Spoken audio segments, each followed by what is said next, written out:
The Development Review Board meeting, August the 20th, to order. The Development Review Board meeting, August the 20th, to order. I'm looking for approval of the minutes for the July 16th meeting. Move to approve them. Second. Any comments, changes?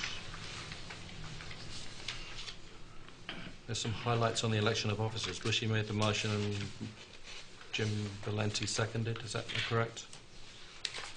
You recall? I think so. Yeah. After I do those things, they exit my brain. What are you guys working on? Sounds right. Oh, the minutes. Leave the minutes from last Any- meeting when we elected. Are these microphones are on, plugged yes. in? Does anybody notice if there's any amplification at all from? Doesn't seem to be. We don't get amplification from these mics. These are strictly for that. Oh. Well, you can, but there's nothing, there's no, No speakers. no PA system.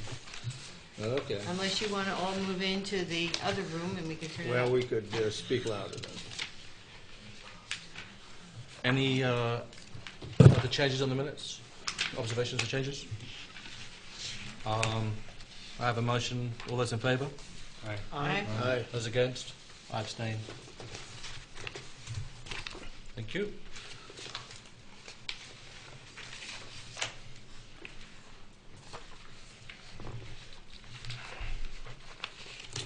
At the DRB, we hear applications for land development in the town of Brattleboro and appeals of zoning administrative decisions. Procedurally, the Development Review Board operates on the record.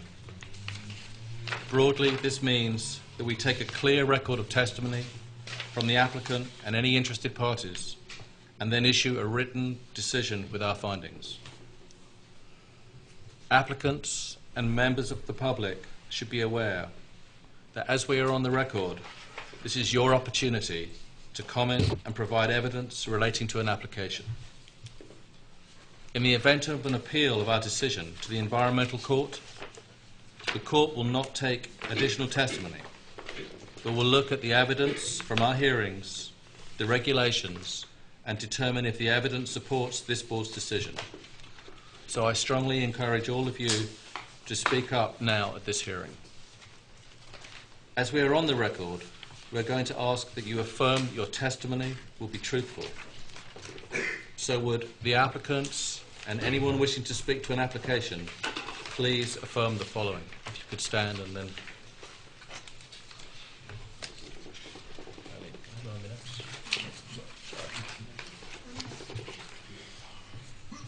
Yeah, if you wish to speak or you're an applicant, then I hereby affirm that the evidence I give in the cause under consideration shall be the whole truth and nothing but the truth under the pains and penalties of perjury. I do. Thank you very much. Brian, can you confirm that the meeting has been properly warned? The meeting has been properly warned. Thank you. Would members of the board please disclose any conflict of interest or ex-party communications? And we have no conflicts of interest or ex-party communications. Okay. 3, 4, 5. Michael, you'll be appointed to hear all applications tonight.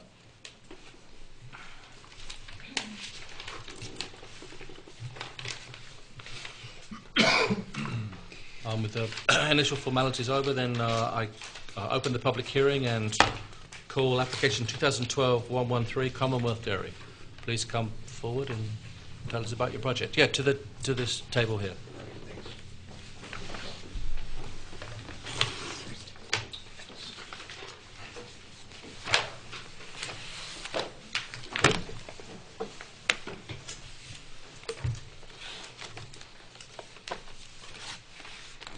Hello, Hi. how are you? Very good, thank you. And yourself? Excellent. Good. I do apologize, though I seem to have lost my voice a little bit, which means I won't talk as much, so the audience will be happy about that. And Sarah Brennan's with me tonight, so she can help as well. She's been intimately involved in the entire process here.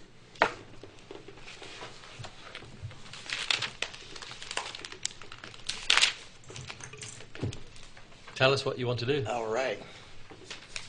I'll let you run with the application that we submitted.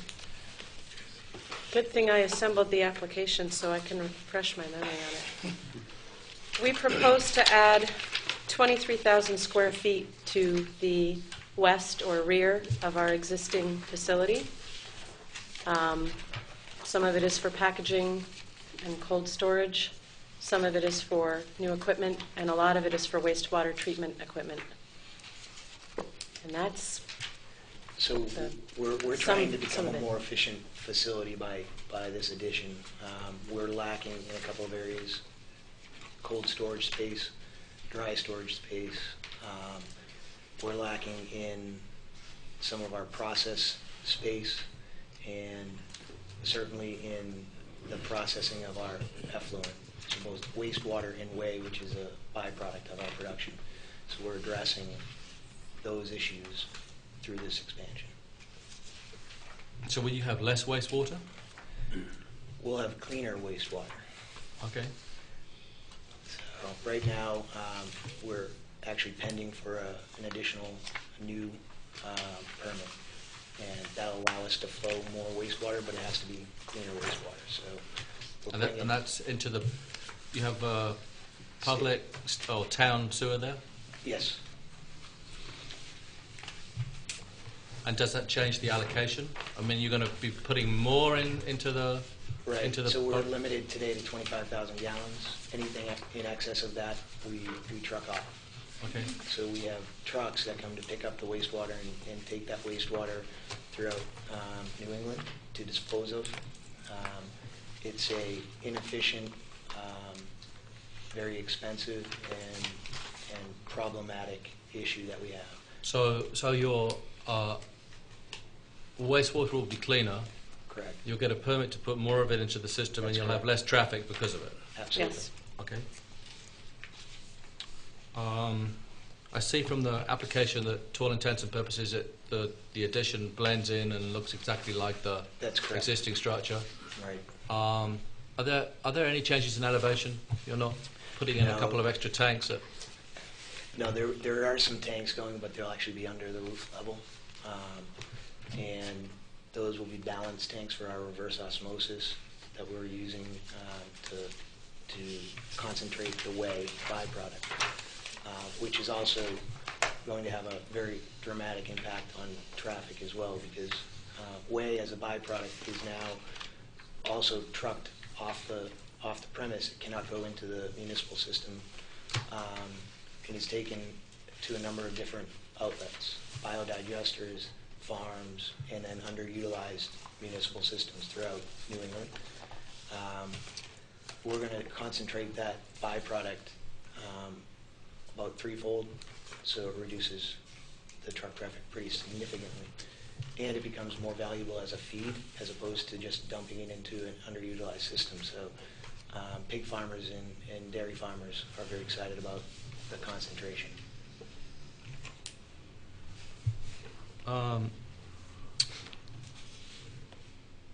Are there in the new portion of the building, there are loading bays of some sort at the back, are there? I mean, or on the side? On the Not side. Exit. So these are new exits that are going in the back? There's one on the very back northwest corner. There's a pull-in for a short truck, not like a 18-wheeler, and that's to remove the sludge from the DAF. It's a wastewater pretreatment system. It uses flotation. So what it does is you inject air like in an aquarium, and so you have these bubbles, and it's forcing solids to the top. The solids get skimmed off, and then you remove the sludge to a biodigester or that type of facility. So that's what will come in likely once or twice a week, I think, at this point. to remove sludge, but it's a small truck relative to the bigger ones. 36 foot. I think Yeah, you that's said. what it is, 36 foot. So from the standpoint of circulation on the site, my recollection is that most of the trucks were on the front of the building, came to the front of the building. So you now have a truck that's going to circulate. No, we have milk trucks that circulate because they have to go all the way to the back. If you look at the site plan, you'll see a big turnaround out back. That's for the milk tankers to be able to actually back into our facility to deliver milk, or to remove whey, or to remove cream. So that big turnaround is for those trucks. A 36-foot truck would just go right into the that small area that's in the DAF in the northwest corner. Okay. Talk about you have a noise insulation barrier going in on the south side? Yeah. On the south side. Tell me about that. So we had a sound study done for the original project, and its estimates showed that we were within the, I guess I call them the legal limits for our factory.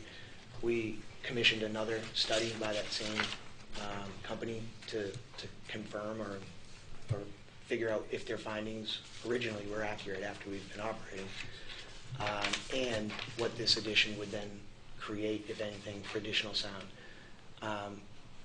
What was found in that study, and I can get you a copy of it, was that we would still be within the kind of legal limit of sound coming off of the plant.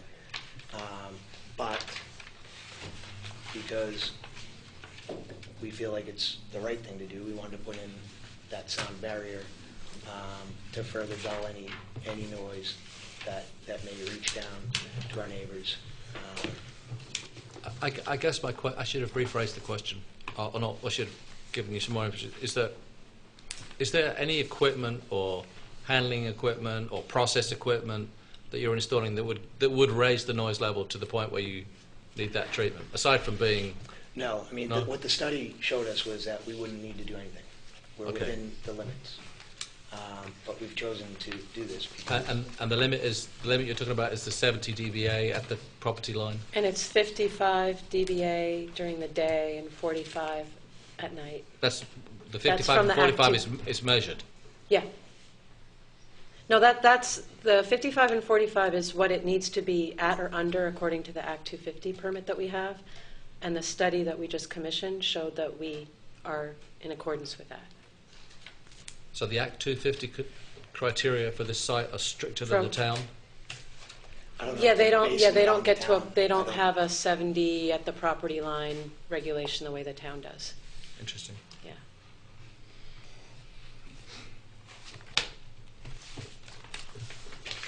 So you have a 16-foot sound barrier or sound insulation wall of some description, which is then going to be screened with Correct. trees. Yep. Talk to me a little bit about the parking. Parking is right now an addition of 7 spots to our current. I think that brings us up to what? 48. 48. We've seen that as a concern going forward. So what we've done is, as we've looked at the expansion itself, we've tried to figure out a few different ways to minimize the traffic. And what we've done over the course of business in the last about year to 12 to 14 months is we've shifted how we schedule our shifts so that we don't have everybody showing up at the exact same time and leaving at the exact same time. So it's a very staggered shift system that allows for movement throughout the day, and it allows then for spots to open up. For the high times during the day, which is generally kind of normal business hours, for us it's a little bit earlier, but we've discussed with the BDCC, who owns the cotton mill, that if we run into an issue as we hire more people, and you know do happen to run out of spots or see an issue that we may run out of spots during the day, we can use spots at their cut and mill and allow that as a park and ride for our facility. We've also encouraged people to continue to lobby the Beeline, which we've done, and we've continued to speak to those folks because we're trying to get it extended from exit 1 down to at least the Delta Park. I believe Guilford is trying to get it extended into Guilford, which would be even better for us because we have quite a few employees that live that way. And we offer full reimbursement for anyone that is taking public transportation. Unfortunately, no one's been able to take advantage of that because there isn't public transportation getting to that facility right now. Beyond that, we've installed bike racks and actually are seeing good use out of those now, which is good to see as well. So parking is a concern, something that we keep our eyes on, but we're managing it today. We believe we'll be able to manage it as we build it out and have looked at some alternatives to put in place if we see that the parking does become an issue, setting up the parking ride with the BDCC, as well as continuing to lobby the Beeline to go. Is there nowhere else within that PUD on that campus that you can park? There's the Street parking. Yeah, we could possibly park on the street. I mean, there's spots in front of the building that you can pull over and do Yeah. that. We would have to talk to the association, which is ultimately Omega Optical, about doing that and make sure they're comfortable with that. We try to keep, at this point, we try to keep everybody in our property and on our, we try not to see that anyone parks out there because work has been done to beautify that area, and we don't want to disturb that. And we just haven't reviewed it at length with the kind of the condo association or Omega. Well, I guess let me put the question another way. Let's say that I mean, we're going to have to, we'll not have you, but we would grant you a waiver to reduce the number of parking spaces to 48 as you go on the site. Let's say I'm number 49. I'm turning up to meet with you. Where does number 49 park? I mean, is there a sort of a can we is there a backup plan or a temporary plan? Because I'm as number 49. I'm not going to go to the cotton mill park and wait for the shuttle. Right. If you were number 49, I would invite you to the cabin that I rent, which is next door, and you could park at my cabin. And if it really became an issue, sometimes I do often drive up from my cabin, which is literally next door. I would leave my vehicle there and walk up and back. And I mean, if we're talking one or two, then I can easily manage It could be that. accommodated. Yes. Yeah. Yes.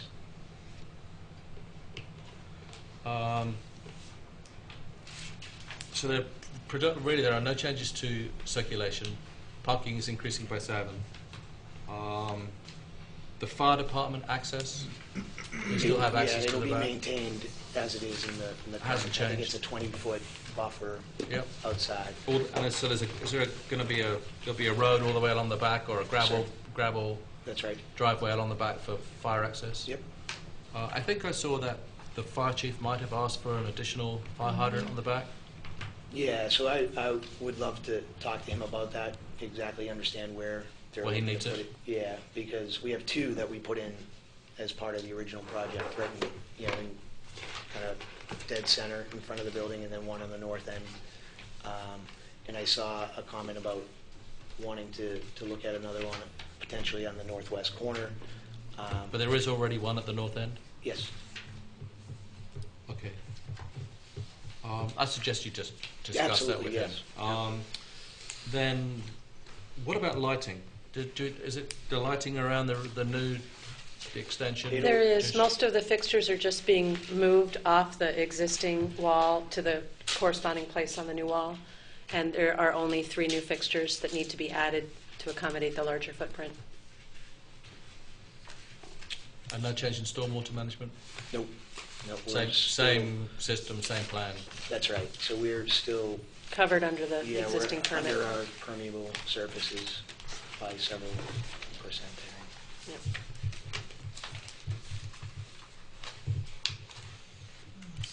Any other Members of the, yes, Dr. Chard. Yeah, what is it that makes you feel that you don't want to put in more than 7 new parking places? It sounds like things are a little tight there, and it might be nice to have more than 7 new. Yeah, I mean, it's a balance for us, for the stormwater issue that was just mentioned. We want to make sure that we stay within our permitted stormwater regulation. And the site itself, I was just having a conversation with a gentleman that lives near the site and does a lot of work in the park. And he pointed out something that our engineers that have been working on this project also pointed out. There are some spots on the north end of the building that, if you looked at them today, when I look at them as a non-professional engineer without that kind of ability to look at something, apparently look like areas where they could potentially put some parking back there. So it's not something that we don't take it lightly, but we want to make sure that we're staying within all the other permitted. We do have wetlands on the very west side of the building that we want to make sure that are not impacted at all. So it's balancing out all of the different permit regulations with the actual ability to construct any additional square footage.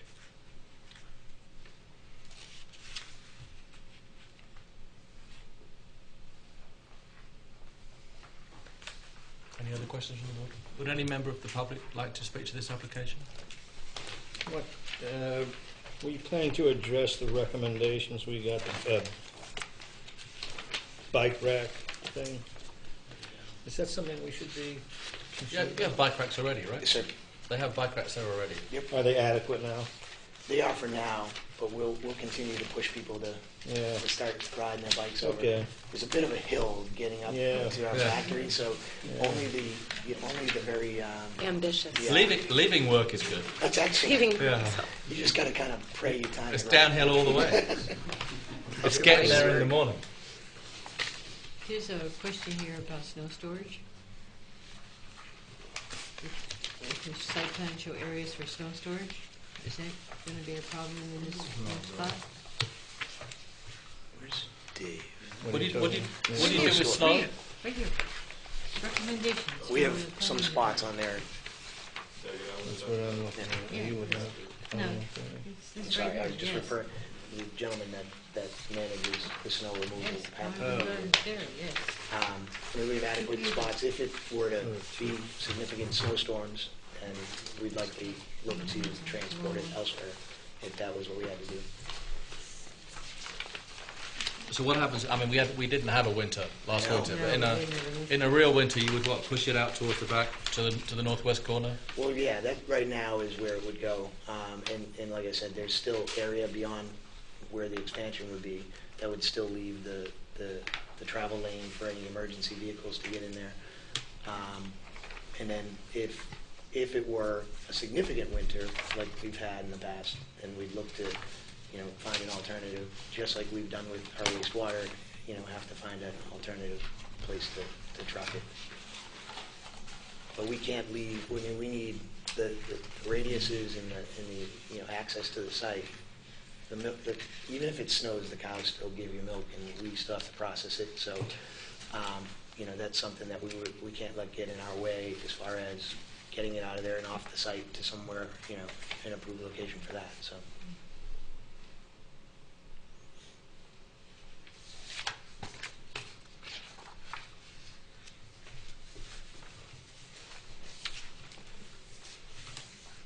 I do have. This is almost unrelated to this application, but when we did the original application, there was some concern about the speed of traffic, trucks up and down the hill. Has that been a problem? It's a concern that we watch. We've received, when we first moved in there, there were some real general concerns that were brought to our attention. And then since then, I think a few months ago, it was brought to our attention from, I think, a neighbor left a message, someone in that general vicinity. We're not quite sure who it was because they didn't leave a name, but we've had discussions, and we post signs and make sure that people understand that that's 25 miles an hour coming up that road. I think it's a difficult corner if you've been to that park when you're coming down the hill from Route 5 and you come in there.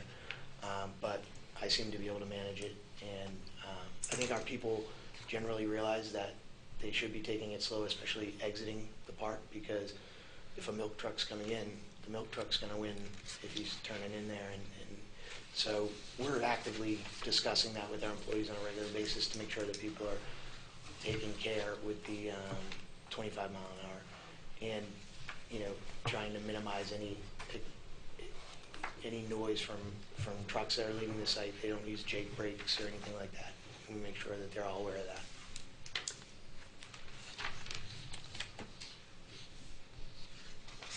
Okay, that's it for anyone else. That's it for me. If you could submit that noise study, Absolutely. enter it into the record, it would be good. And would continue to encourage you to try and get the public transport to Yeah. I mean, that go down to Guildford and put a bus stop in somewhere great. close to. I mean, I don't know the employee counts, Nice. but I read that the Inspire School is looking to expand as well, and so they've got at least 20 teachers, I think, right now, and looking to have more. Same with Omega and us. I think it would be great. So we'll continue to lobby. Anything further for the board? Looking for a motion to approve application 2012-113 Commonwealth Dairy. So moved. Second? That's for site plan and local Act 250. Sorry, Public participation. already done it. Anybody? Well, I'm happy to go back. Was Is this for the Act 250 part, For the local or just the local? local Act local 250? active. Oh, I have something for you for that part, Uh, but I don't know if I count as public in this case, or as applicant. you're an applicant, Well, all right. I believe. Yeah. You're at the applicant table. Yes. She's good too. So are we where I think we are? We're doing the, okay.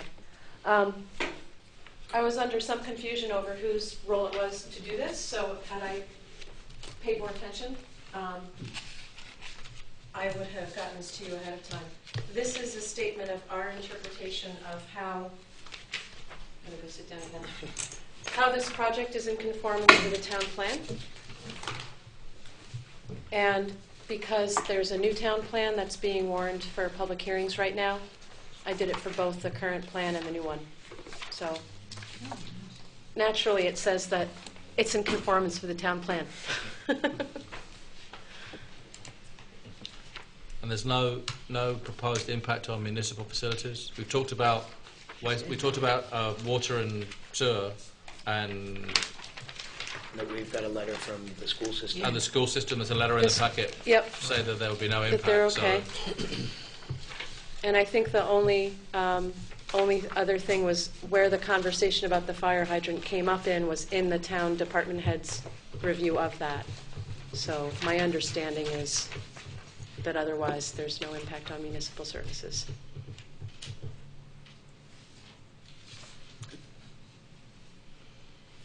Can I renew my motion, Mr. Chair? yes, please do. I'll renew my motion to accept application 2012-113. Second, please. Second. Seconded. All those in favour? Aye. Those against? I abstain. 601. Thank you very much. Thank you. Thank you. Good to see you again.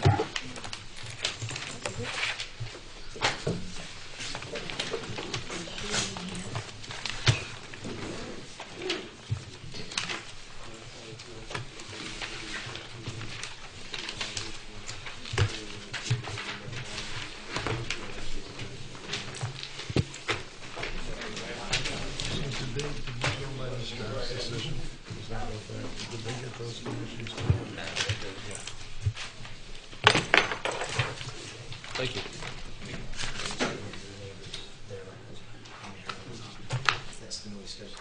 Thank you very much. Appreciate it. Call application 2012-114, Marble Dealership.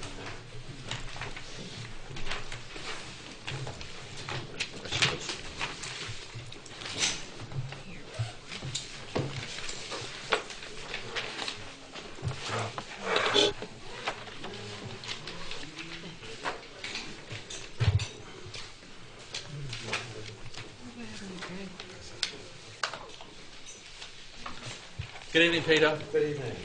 We're back again, Yes. as we said we might be. So soon. Yes, It was merely June, I believe. that's right.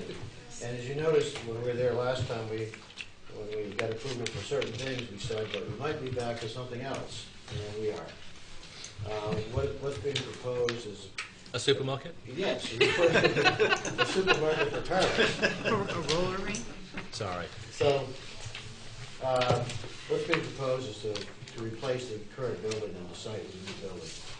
So it would be constructing a 31,000 square foot building, which is sales and office and service. And Hang on one second. Are you? Could you turn the microphone towards the speaker, please?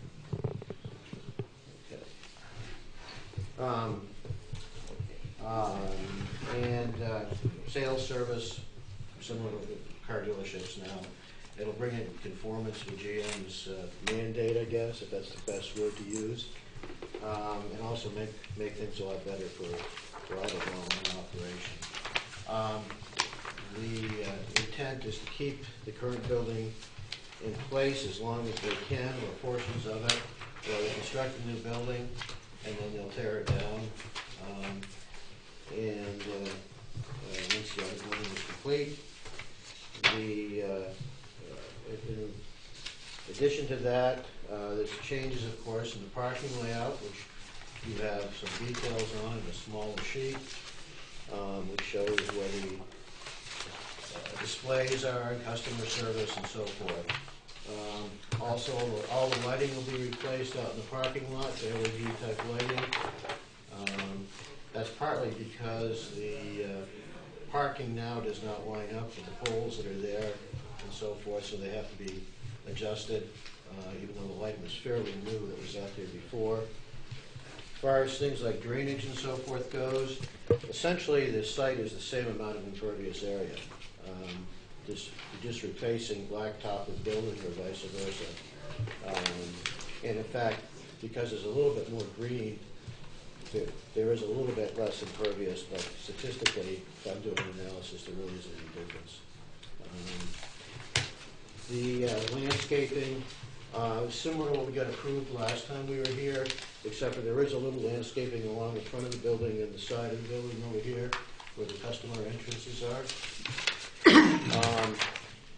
As you remember last time, we had proposed a sidewalk on the east side of the building next to Putney Road. As part of the approval, you suggested that we include a walkway to the building, so that's shown in this plan also.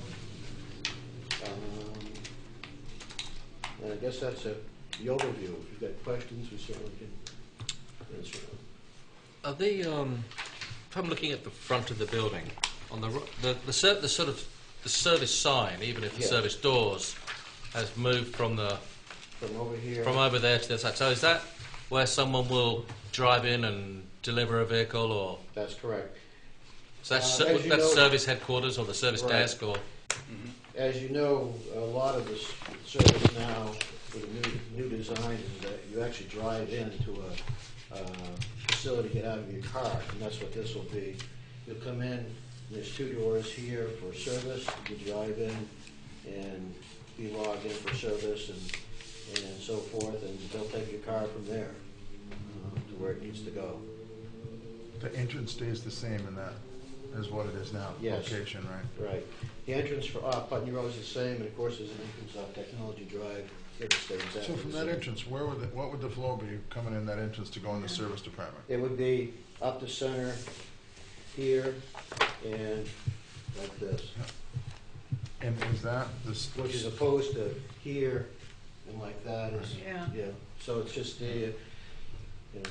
it's going right instead of left, basically. And the parking on the north side of that sidewalk, is that predominantly service-related parking? That would be service-related parking, or customer parking. There's customer parking here and here.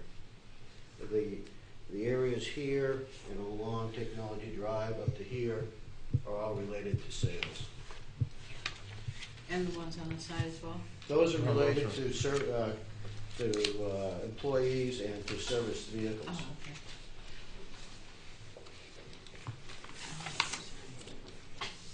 That's sort of how it is now, right? Yeah, that's very much how it is now. Yeah. I mean, most everything out back is somebody that's there, or something that's not on the Right. front line.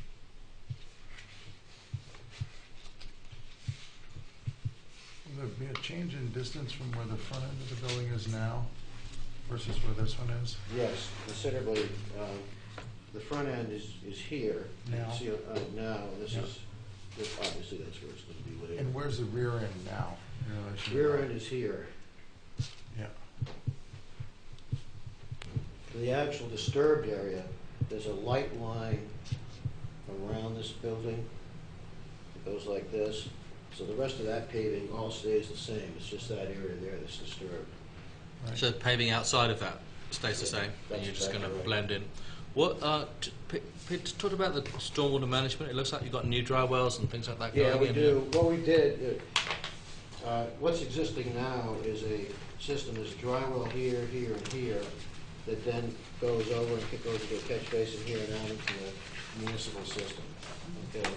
So what we've done here, again, we've got the same amount of drainage area, but we've in fact added an extra dry well, and we've also put perforated pipe in. So we would have more infiltration into the ground now than we had before. So in fact, the system is somewhat better for a peak runoff from the site. So those dry wells are still connected to the town stormwater system? Yeah, if they Indirectly. if they don't handle, Or- they'll handle the beginning peak because Yep. they fill right up and they outflow. If they don't handle what's there, then they outflow into the town To system. the town system. What, I'm going to jump around a bit. What pole height have you got for the new lighting? 20 feet. That's all at 20? Yep. That's the existing height, right? No, the existing height is much higher. Higher, I yeah. think it may be 30, 35. It's pretty high. So it's coming down to standard, Yeah. basically. It looks to... I've got some sort of fire access things. Has, I guess Chief Bucossi looked at this, or they looked at this. It looks like you're coming in the front and you were going right, somewhat tight. The lane width behind the customer parking on the front of the building and the first lane of vehicles for sale. I mean, is the fire truck going to go to the right, or is it going to go around the building the other Go way? either way they want. I mean, it's standard. Is that standard width there? Yes, it is. Everything's standard width there. It's 24 foot basically if you use 18-foot vehicles, which is standard for anything that we're doing. And this building's sprinklered? It's not, as I understand. I would expect it to be for it to be required. You're the Commercial building You're open the to the code public. expert. Commercial building open to the public. I would imagine not that it's not this board's job to determine whether or not you're sprinkled or not, but it would seem likely that you would be. For the type of construction it is, and for the use, we technically aren't required to, unless there's unless something from the town is going to override that. But at the state level, it should be okay. Oh, no, town level takes the direction from the state when it comes to sprinkling, or fire protection or fire prevention. As you know, they have to get a public building permit from the state. Yeah. It reviews fire protection and all that type of thing very closely. I think I recall that there was a lockbox requested on here. You have a lockbox already, don't you? Knox box For keys? No, for fire for department. fire Oh, department. for fire department. Do you guys have one now? It is on the chief's. Yeah, it's a recommendation, so Okay. it'll pass through, and you'll have to get a box with the keys in it. That's easy. Yeah. It's easier than calling me at the middle of the night to go there.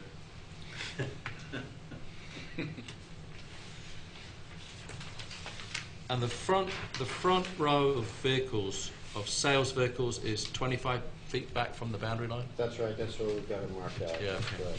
Yep. And that's- along Technology Drive also. Okay. Okay.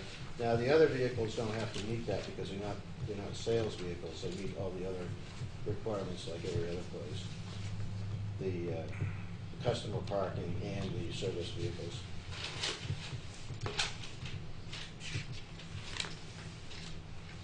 Will the snow continue to go onto the rear lot?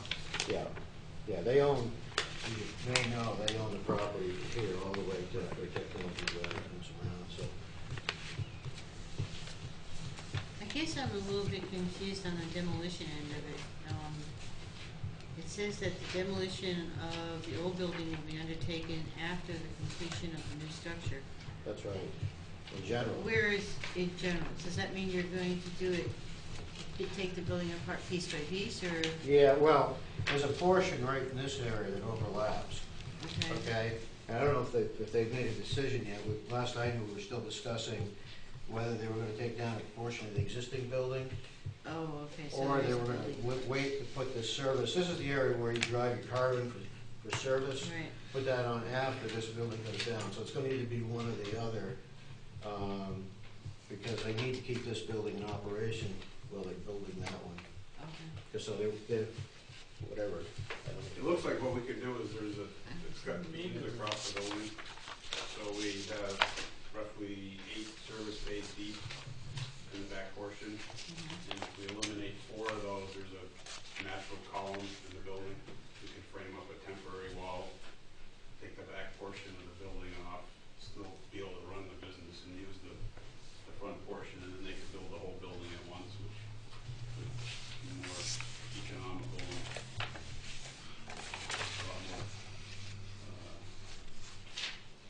quicker process to get it done, so the project could happen quicker and be done quicker.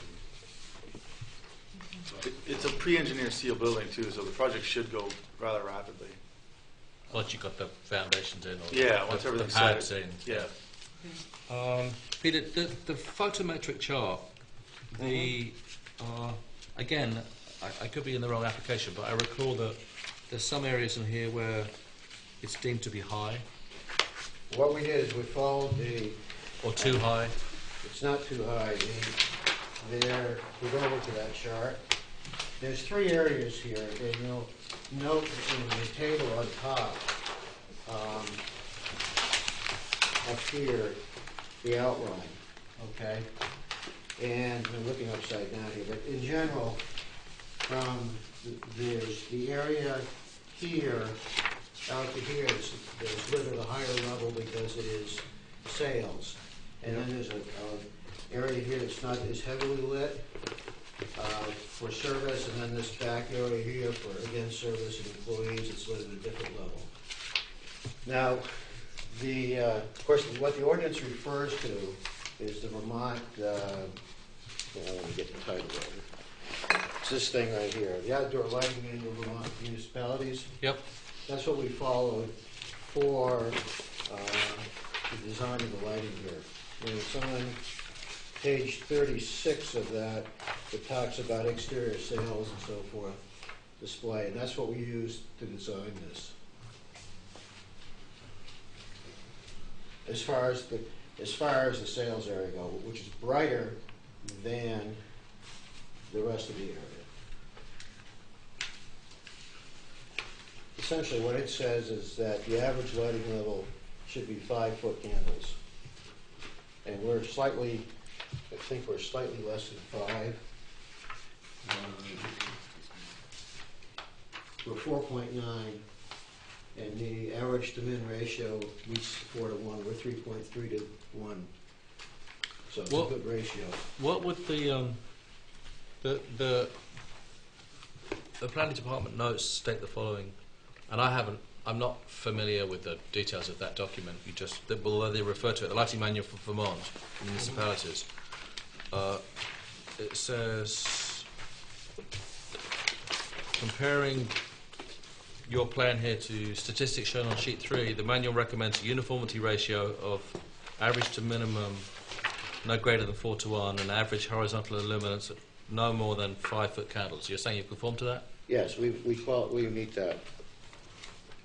The statistics are in line with these recommendations. The manual notes that for general parking, lot lighting, and the necessary minimum level of illumination should rarely go above 0.6-foot candles. That's considerably lower.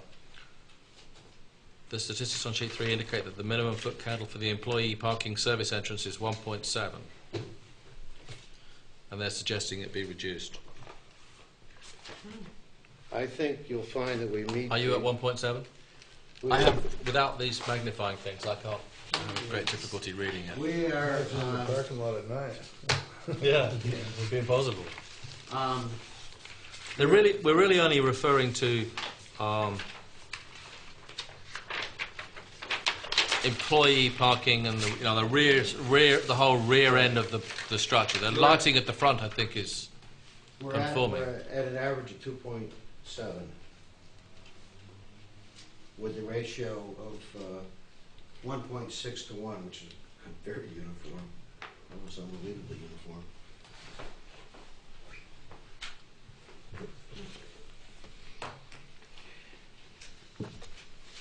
Is that twice what's being recommended, though?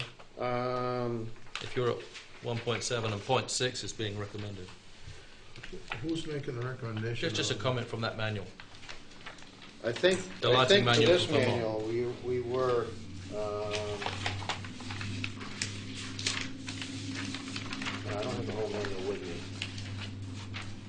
My lighting designer said we were in conformance with that manual. Okay, and the zoning ordinance refers to that manual.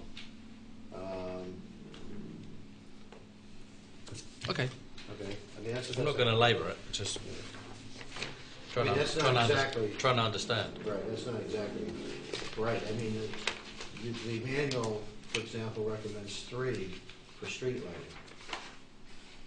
Okay, so that's less than what the street lighting would be.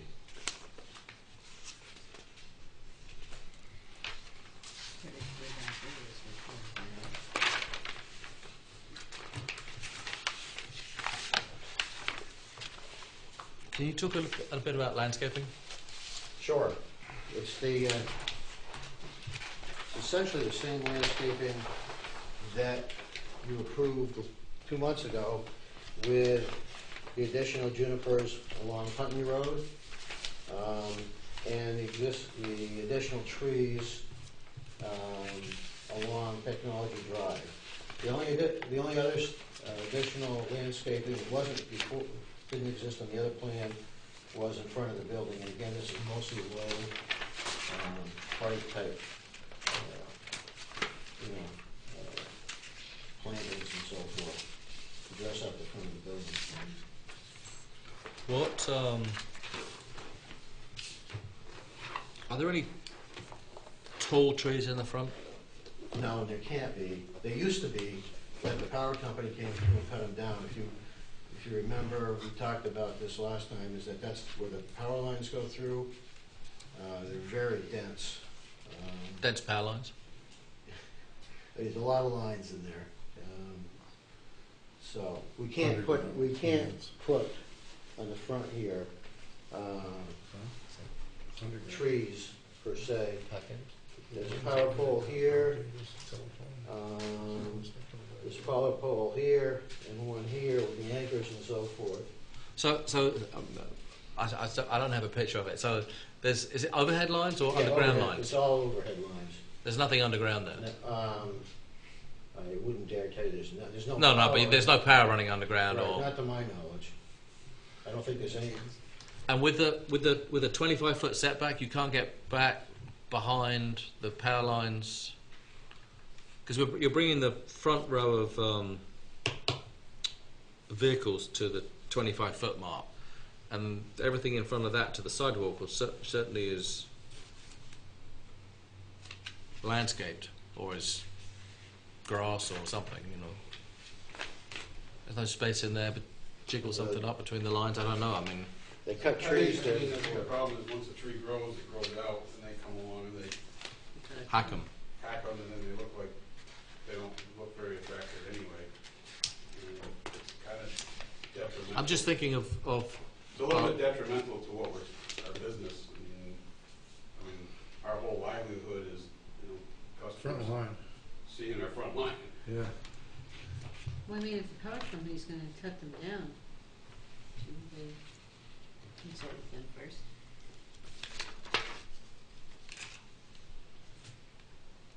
Okay, what's I think we're trying to add trees and add. have you got trees on the side down the Technology side. Drive? Yeah, we've added trees at Technology. How many are down there? I can't see.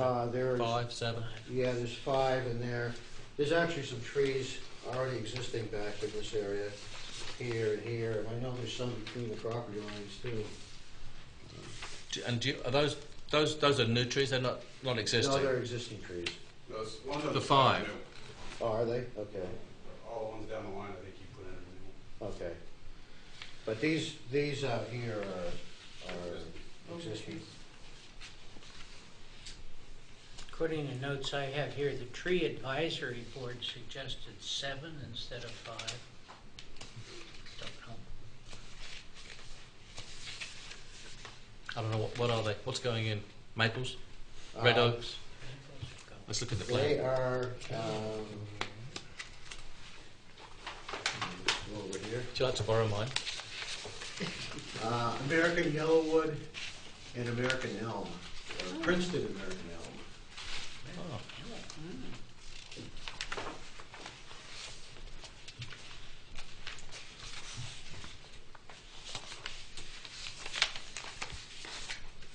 So they have 5, they could put 2 more here.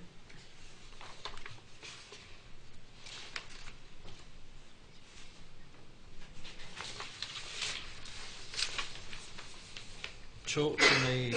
Where are we with signs on this project?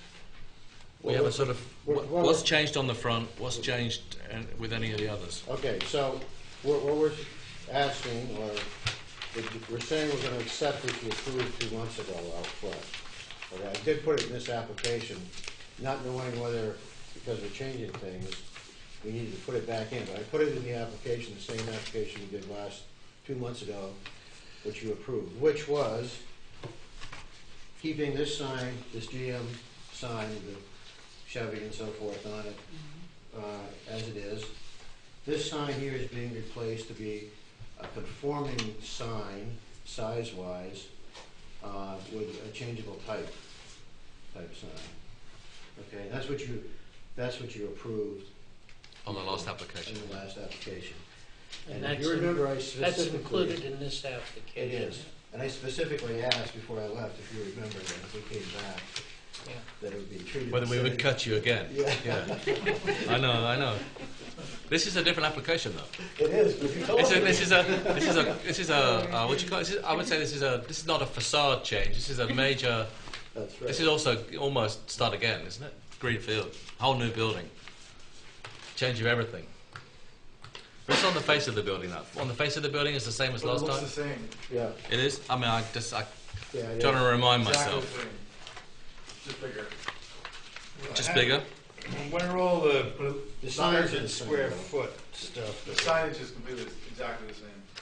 just the building is slightly bigger, and we moved that service sign that was over here, over to here. So, Okay, that's the only difference. so the square footage of these Auto Mall, Chevrolet, GMC, Mhm. and the service centre have not changed That's from right. the prior application, which we approved on, whenever it was, Yes. June or something. Mhm. That's exactly right. And what was the square foot on all of that combined? I'm going to do this top of the head, but I think it was 96 for the front and 20 for the service. Is that? Yeah. Yeah. Yeah. That's right. We would have. I'm fairly sure we would have held you to the 96 standard for the Yeah. wall signs and Right. the 20 feet for the service sign. Yeah, and then we had talked about hours of operation on the glass door or the service centre door or right. whatever it is. Yeah. Now, I guess partly why I raise it is this: is that we had stated last time, that you were going to leave the one of the ground signs on a pole was being changed to an electronic sign to 32 square feet and conforming. Right. The other sign you were leaving alone. That's right. That obviously is a non-conforming sign too. So you're going to upgrade the whole look at the place and have an old Chevrolet sign outside.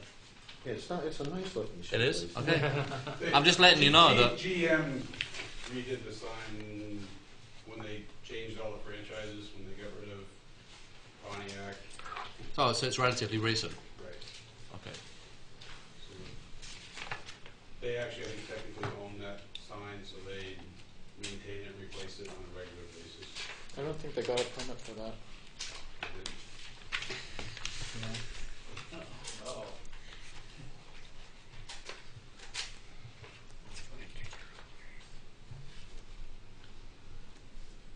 Any comments about signs from anyone else on the board?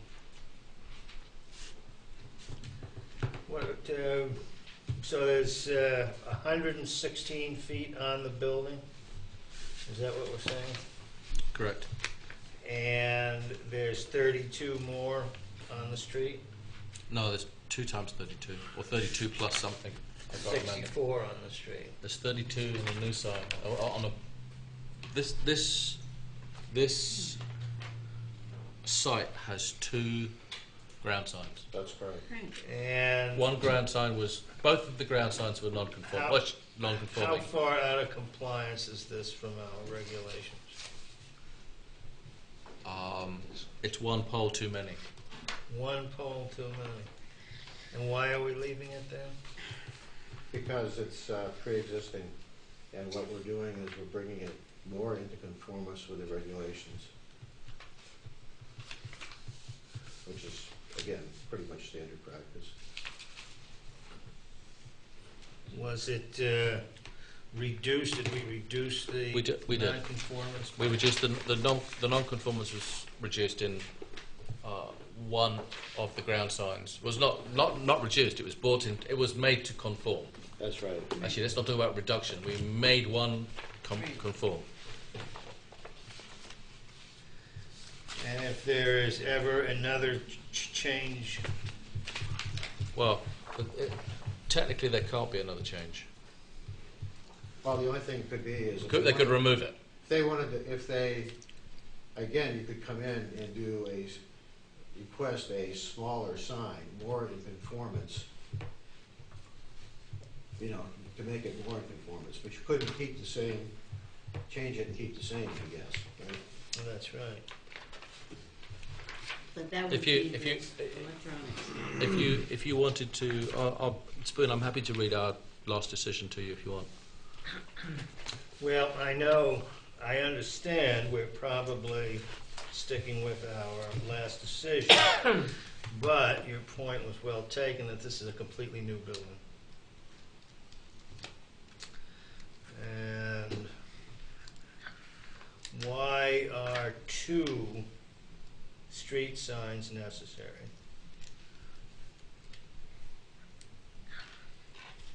Is there, do you think having 2 street signs, having only 1 would detract significantly from your business, from your sales? Considering the size of your building and the size of that lot? I think the advantage of having the 2 is we can advertise for service and used cars and other things on the other sign, which the GM sign doesn't really do anything for. Well, it goes without saying that the more signs and square feet you have, the more you can sell. But I'm looking for, there really isn't any justification for it. It's a new building, and the zoning regulations are what they are. And, I would certainly prefer to see the North End Business Association be a little bit more active and propose something else if they wished. But I feel that we should stay with the town's regulations. Everybody, you've all been here before and you've heard other applicants, and everybody is always looking for bigger, the largest sign they can possibly get. And the town tried its best to find a happy medium, and whether right or wrong, it came to 96 feet or whatever it was, and a 32 outside along the street. And I feel like I'm not doing my job if I just say, well, you guys are nice guys and you had the sign there, so I'll just look the other way. But I think that what you have to realize is, in fact, we are following regulations. All right. Well, that's my point. I want to understand. By reducing the size of more conformance, that's why it's in the ordinance that way, that if you bring something more into conformance, you're meeting the zoning requirements. But the more in conformance was the last building. And, all right, it's kind of tricky here. I understand. I mean, we could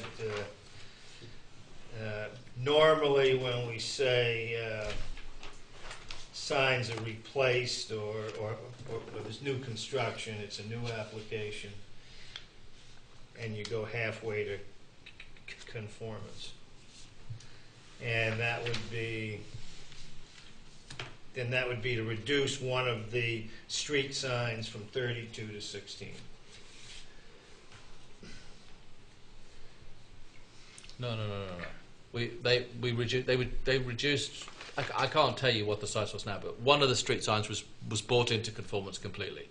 So in the last application, which is That's a right. unbuilt project, where we were changing the fascia or the front half of the building. And don't forget, Spoon, when I was here last time, I asked that question directly because I didn't want to get into this discussion again about it, because we knew that there was a possibility that they were going to decide to upgrade their facility here. They were deciding back and forth whether they were going to upgrade or just upgrade the front. So what they've done is they, in fact, have upgraded the front, but they've upgraded everything else.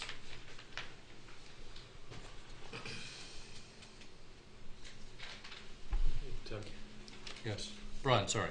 Go ahead. Tim, the applicant indicated that the sign has been refaced, and to the best of my knowledge, that has been done without a permit. So the board will have to rehear this to resolve that potential zoning violation. At that time, you might decide on a different approach to reducing the nonconformance. What was that again? Oh, I'm sorry. The applicant indicated that one of the signs has been refaced. It's a non-conforming sign in area, and it's non-conforming because there are two signs. So first it was done without a permit, so that's a zoning violation. Because the sign is non-conforming, I can't issue a permit to cure the violation. The board will have to hear it unless they voluntarily remove the sign. Okay. Well, And that would be the electronic sign? well, that would Not be the large GM sign. sign. He just said the GM sign was required by GM. That that's something that he as a dealer has to have up there. This is the town, and Well, we don't. General Motors has no jurisdiction in this town. All they did is they removed the name of a franchise that no longer exists. They didn't change size. and that's the one we approved. They just took the Pontiac franchise off the sign. Correct.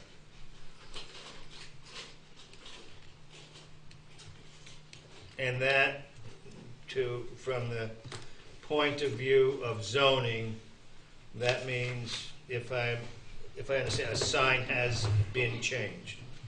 Well, the ordinance says that rewording of a sign for an existing use and ensuring uniformity in background necessitated by the rewording shall not be deemed to constitute sign alteration. Read that again to me. Rewording of a sign for an existing use and ensuring uniformity in the background necessitated by the rewording. So I think that would be like taking Pontiac off and maybe ensuring that it doesn't look unusual, coloring it in or doing something. Shall not be deemed to constitute sign alteration. Are you aware of that, Brian? Refacing signs does require a permit. Was the face re-signed or was something taken off? You have to ask them. They don't really. Oh, okay.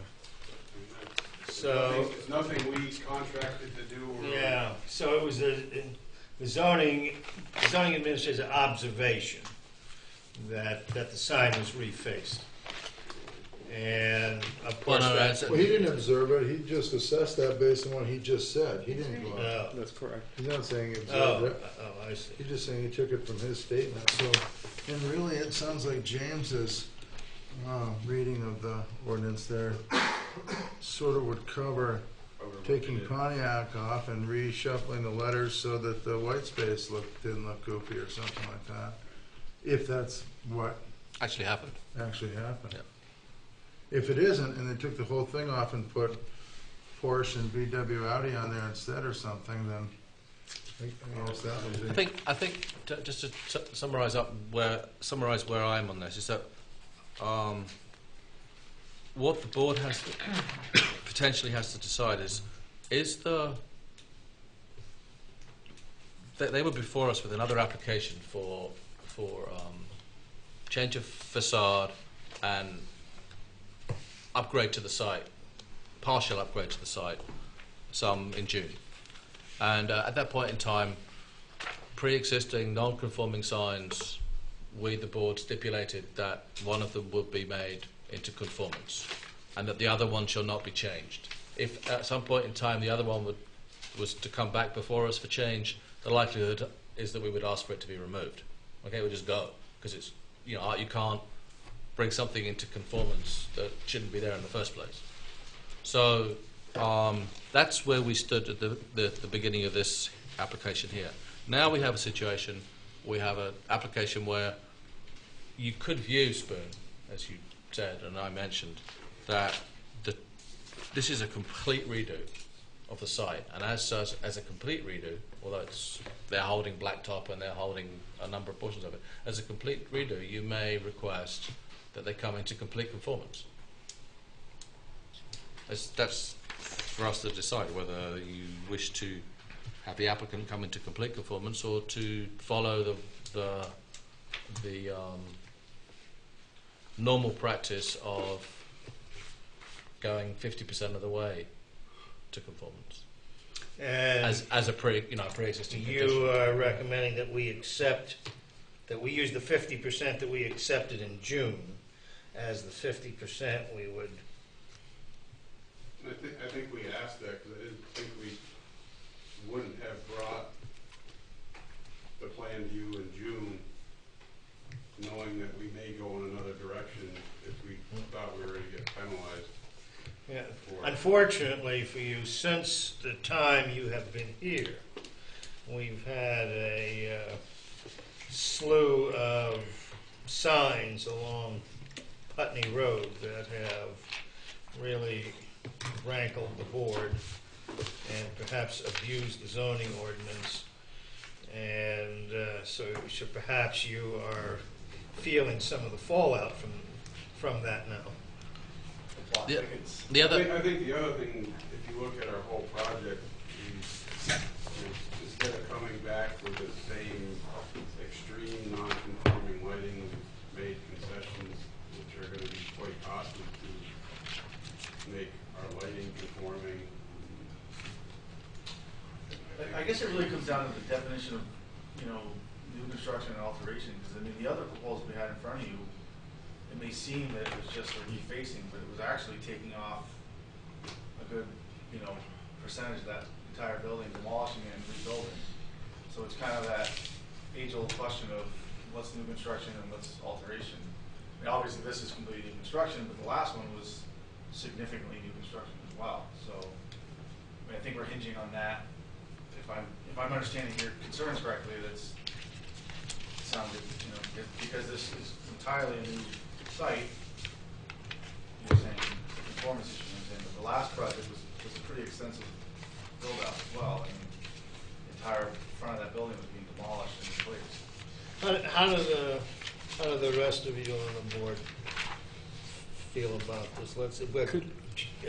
James, I think you seem to be okay with it. What about Michael and John? Well, can I just ask, can you just describe the change one more time? We've talked about it so much that I sort of forgot. There's one non-conforming There's, sign. there's two signs out there, they're both non-conforming, Okay, okay? Two ground signs. Two ground signs that are non-conforming. right. There's a GM sign, which has your, Chevy, Buick and so forth on it. They're kind of a standard GM sign. We're asking to do nothing with that, just leave it there. You're altering one, and when you're altering that, you're bringing it into compliance. That's right. So the second sign, we're bringing into compliance as far as size goes. Okay.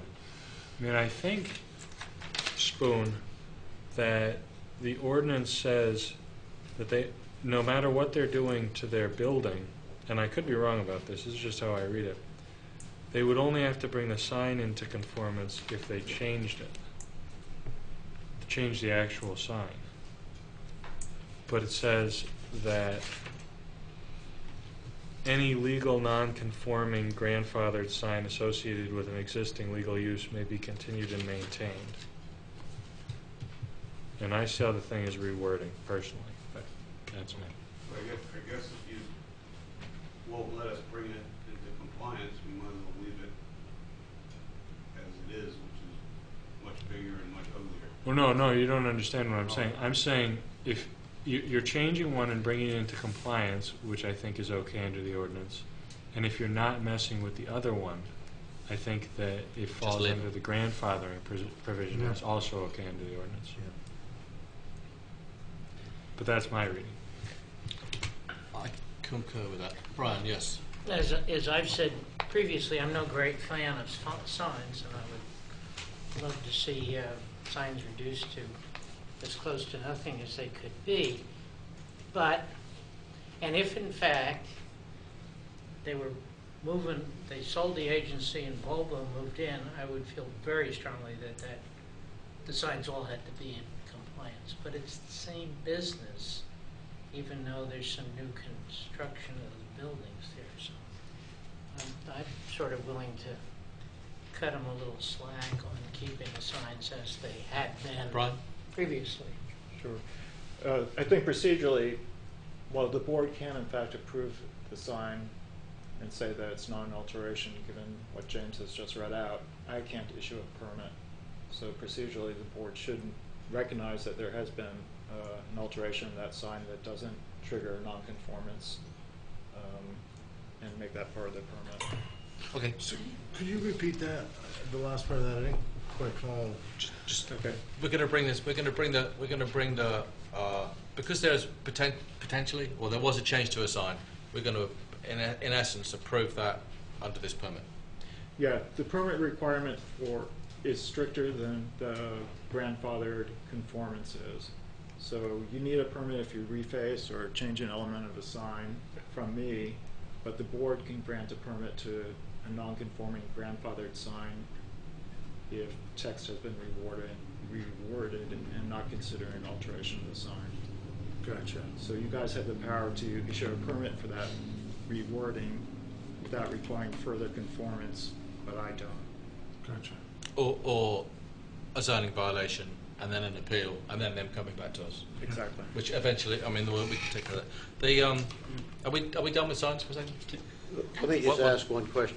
I'm sorry. I just have one question, and it has to do with when it was originally approved for the GM ground sign. Was that sign the sign that had the Pontiac on it or not, when we originally approved it? Oh, it was probably 20 years ago. Oh, is that It's a very 20 years old? No, I thought No, this no, was no, what no, they no, came no. before us the last time. She means No. the May application. Yes. Oh, the May application? Yes. They did not have Pontiac on it at that point in time. Right, so there was actually no change to that sign now. Correct.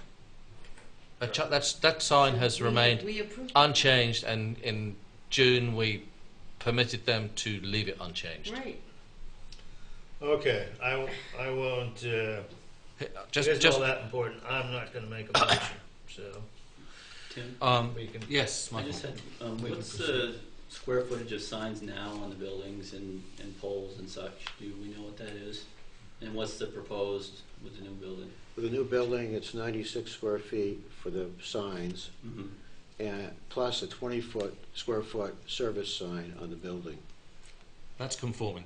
Okay. And what's on the building now? I mean, what are we reducing to? Well, you got Automall on there, and I don't, what do you? I don't- It may not be. It may not be conforming. Sorry, it may I be was just conforming wondering already. what the percentage was, what we were, I know. what we are now, Yeah. and what we're Michael, going to be when we're the done. only of concern right now, the ground sign is being one of the ground signs is being reduced, as agreed before, from a non-conforming sign, quite large and multiple signs on it, to a single sign that's electronic at 32 square feet. So something that was completely non-conforming is now conforming To the 32. to the 32. What was on the building before, we don't really mind, because what's going now is conforming. Is going to be 96 plus the 20. 96 plus 20, so that's conforming too. So Okay, I'm good. All right. one or two other bits and pieces. But the handicap parking, you're showing 2 spaces. I think you need 3. Why do we need 3? Because of the number of parking spaces on the site. It's a percentage. I realize. Well, we can waive it. We can waive it. But 170 of those are displayed.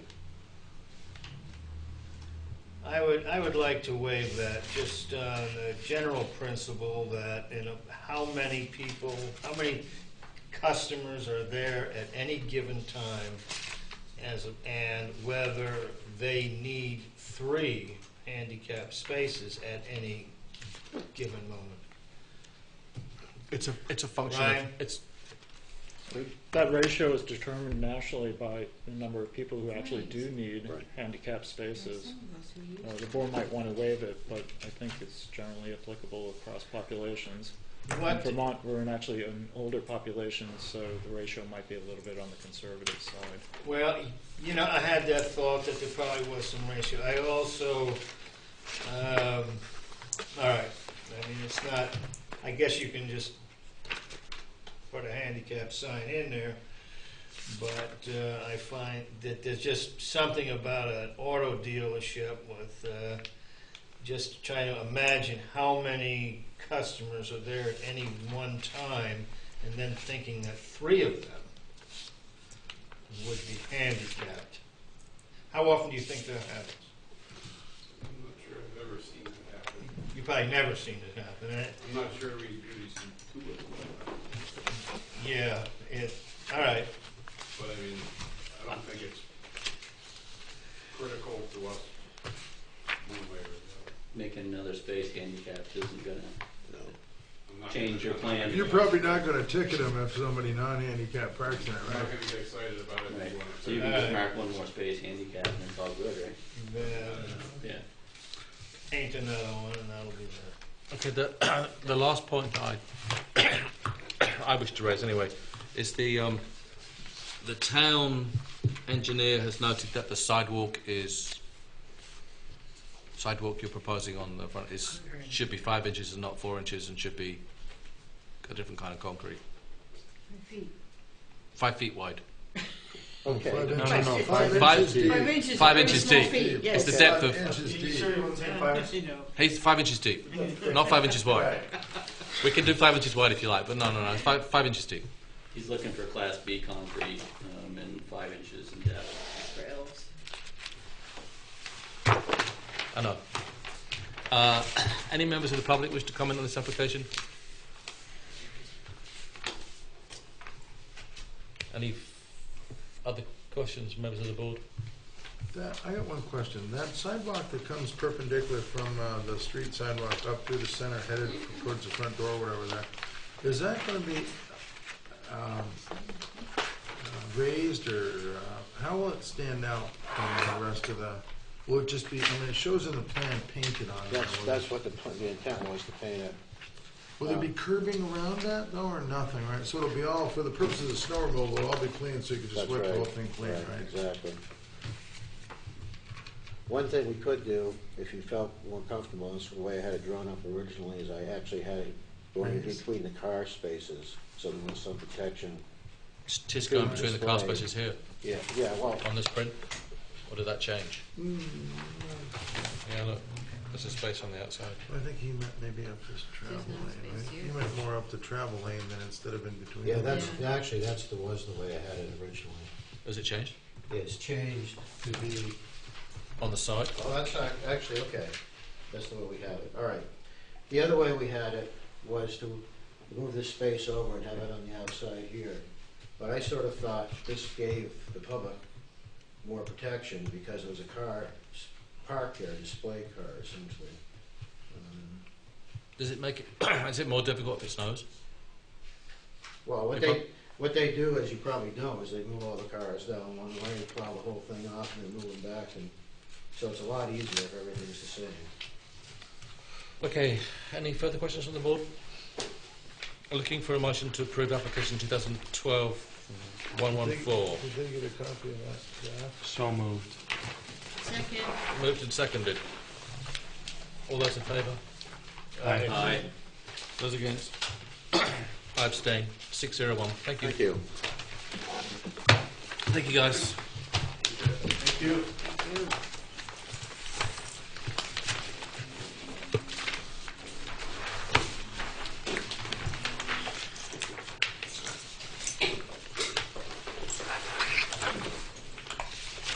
Call application 2012-115. John, come on up.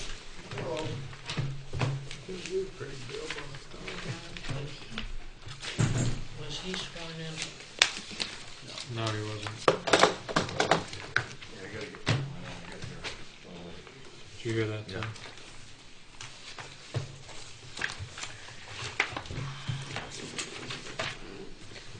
Not missing any details from any of those.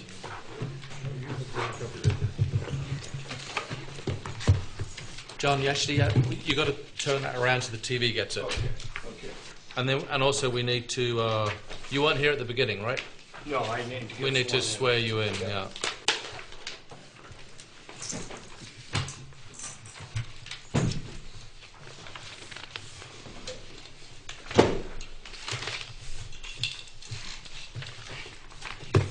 So if you would like to affirm the following. I hereby affirm that the evidence I gave in the cause under consideration should be the whole truth and nothing but the truth under the pains and penalties of perjury. I do. I do. Thank you.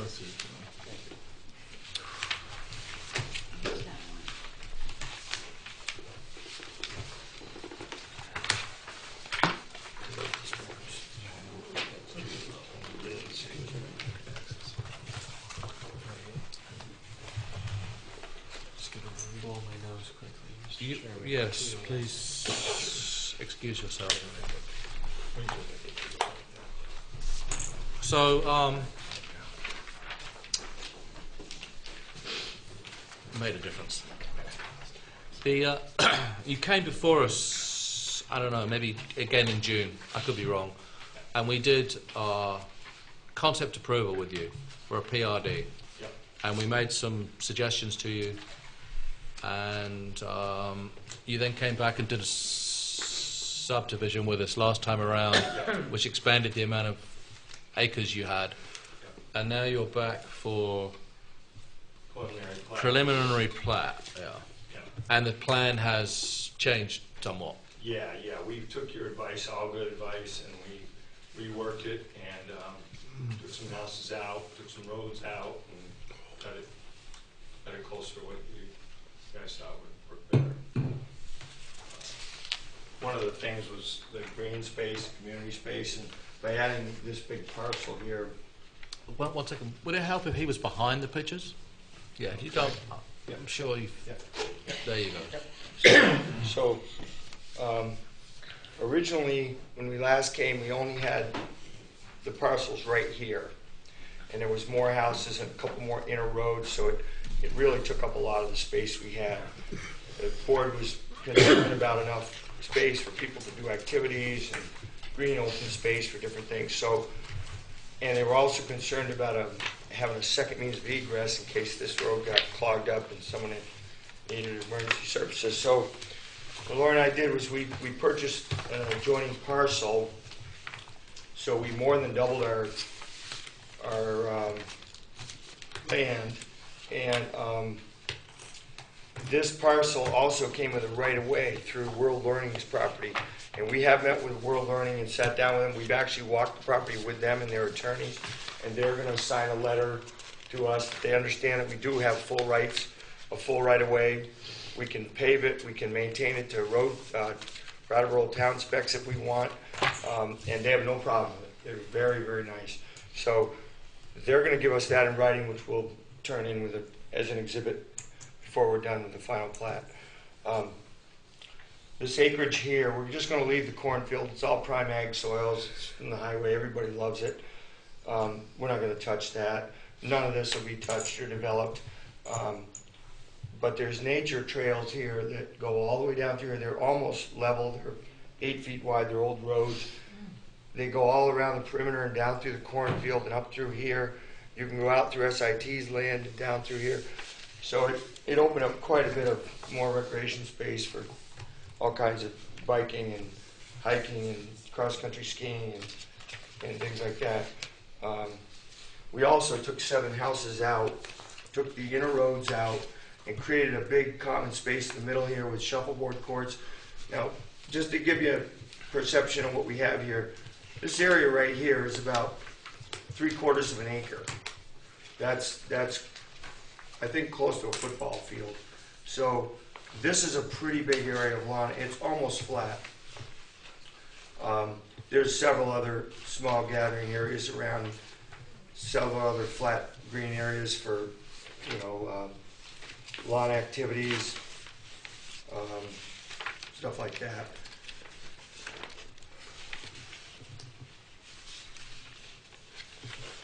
Now, there is on the application for a preliminary plat plan approval, they asked for storm drains and erosion control, and that's big time. You have to have it all set so you've accounted for all your water that you've put impermeable surfaces to. You have to find out where all that water is going and show everybody it's not going on other people's property.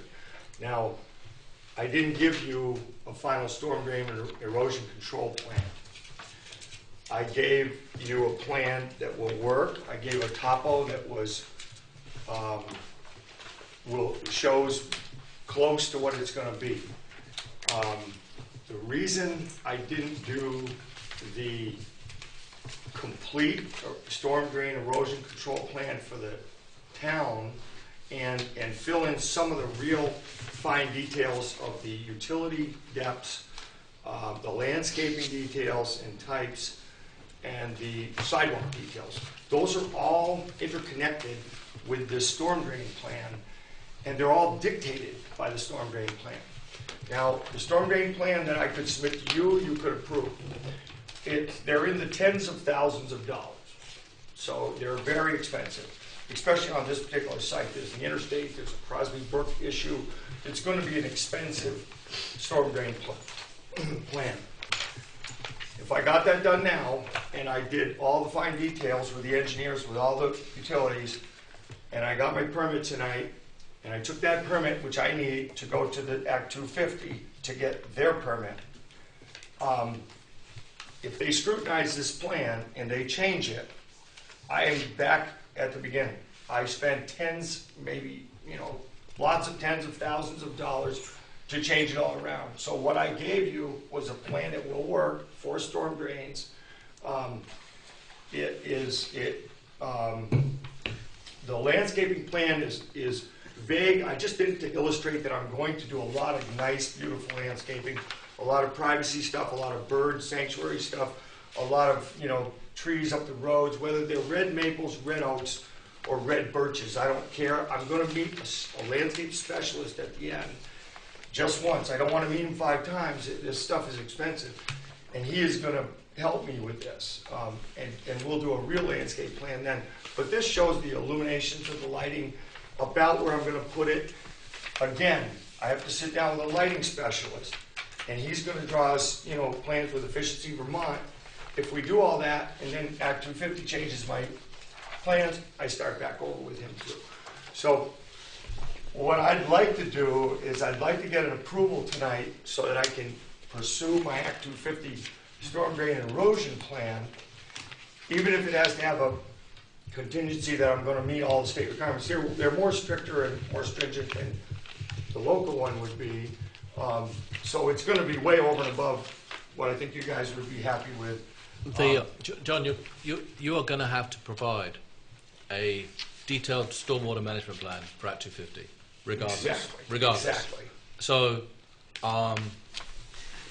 my suggestion to you is that you work that through with this board and get our approval and go through it to the degree of detail that we need, so that when you go to Act 250, you already have approval of a stormwater management plan.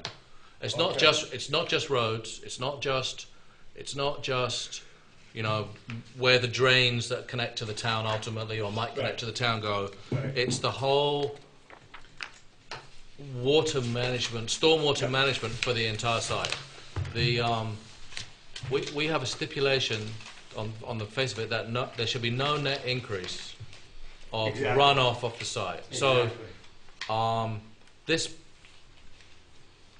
warrants at this stage, you know, if you're fairly confident that you have your street layout, your road plan, your house layout, and that you can then utilize that information that's set to do a stormwater management plan, putting in retention basins and culverts and connections to town stormwater, if that exists at the foot of the hill, which I don't know that it does, but maybe you know, then you will be, you got to do it anyway for Act 250. Right. So I think it will benefit you to do it with us, work it through and get it approved here. Now, I can't then say that Act 250 commissioners won't come back to you and ask for a little change here or there. But predominantly you will have worked it through and thought it through. The second thing is that part of what we consider when we talk about stormwater management is things like impervious surfaces, where you're very, very low on the overall scope. I mean, you've got so much green space. But we also consider the grades of the roads, how all that water runs. And at this point, although we have lines on the map and we have a topo for it, I'm not personally sure whether it's the existing topo or the topo that you're proposing for those lines. I'm going to add a look at. They're both on there. They're both here? Colors. One's blue and one's red, and I gave the one large color copy. I gave everybody a copy, and I gave one, and it shows the topo. It shows everything, and it's. I didn't pick up on blue being. Oh, you know why? It was that little print. It was the big one that. The big one's got there's only 4 colored prints, and one of them is existing, so you don't need that. I think I can find it over here. It might be, See, this I think is more what you're talking about. This has the new topo, which is pretty close to what's it's gonna be. You see the blue lines? The blue lines are the existing are the black lines. The blue lines are the ones running this way. So this blue line here. You can see, look how flat this is. Look how flat that is. And these are all retention areas. The other thing, I don't know if anybody's mentioned this is a giant sandbox. 30 feet deep.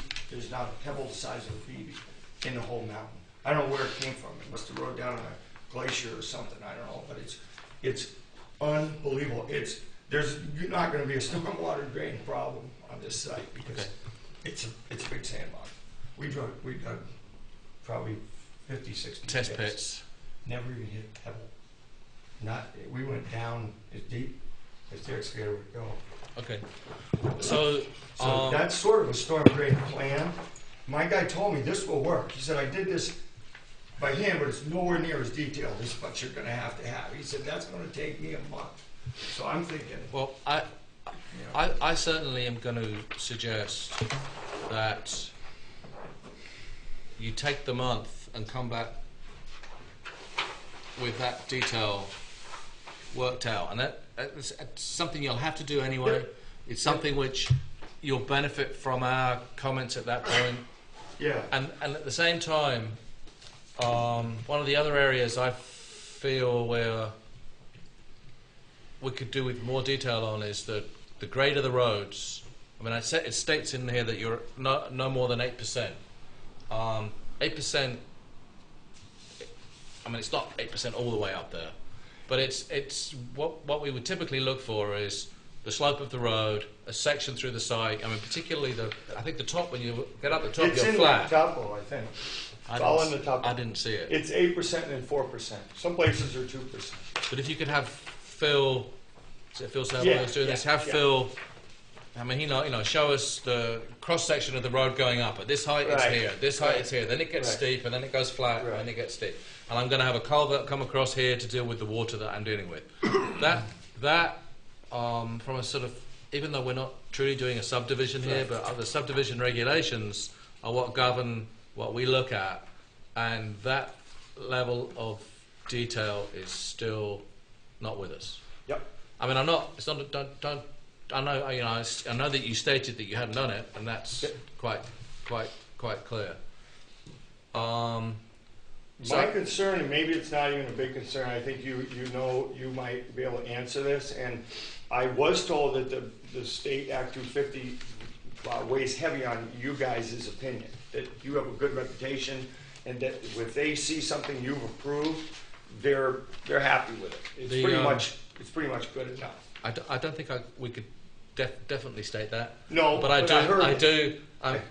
I'm pleased that you heard that. Yeah. I'm pleased for this board that you heard that, and I think if you go in cold without having anything approved by us for stormwater and for road management, you will have a much harder time there. If you go in with a plan that we have considered and signed off, they may still review it and adjust it, but there is a much stronger likelihood that they will accept our findings. Yeah. Or the body of our findings. Yeah, and I heard that too.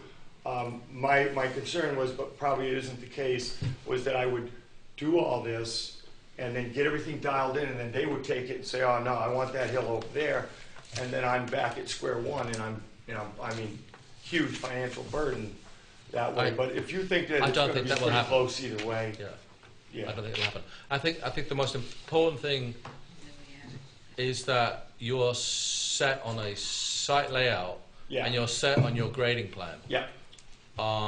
You know what you're filling and what you're cutting out. Yep. And you know how how the road is going to run, and you can show that and demonstrate that on these plans, and therefore you know how the water's going to run. Yep. Yep. Well, and then the erosion. To go to the second one is the erosion control plan, which is then part of, that I won't say it falls out of it, but once you've got your grading, you know what your grading plan is, and you know what your road plan is, then you can take the erosion, the steps to put in the erosion controls for while you're doing the work. Yep. And it may be that this is all little retention basins that the water goes to and sinks in, and there's nothing coming off. So just one more reason why I didn't do that was because had I done it, if I did it like this and you guys didn't like this layout or didn't like something, then I got to do it all over again. So I guess while we're here, why don't you let me know if the rest of it falls into place so I can pursue the stormwater drain system with this layout.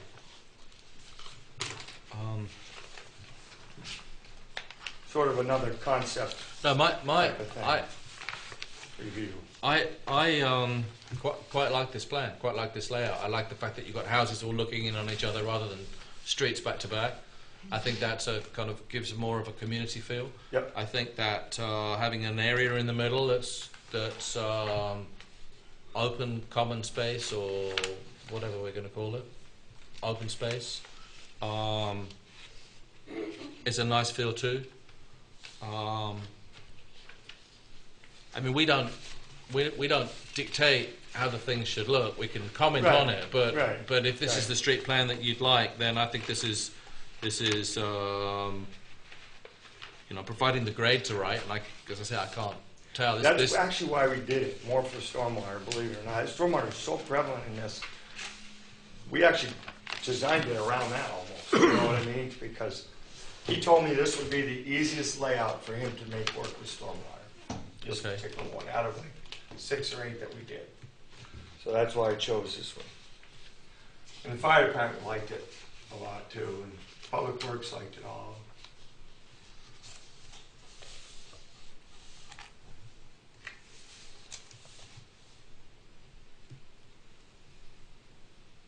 And the road up and around the circle is, I think I read, that's all to town standards.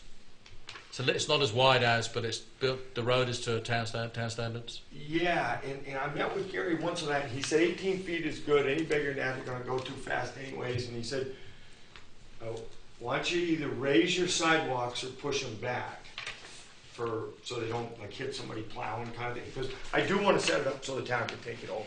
And I am going to have them put their blessing on it. Well, whatever. If they want the sidewalk 5 feet wide, I don't care. I'll do it. So I'm going to do that.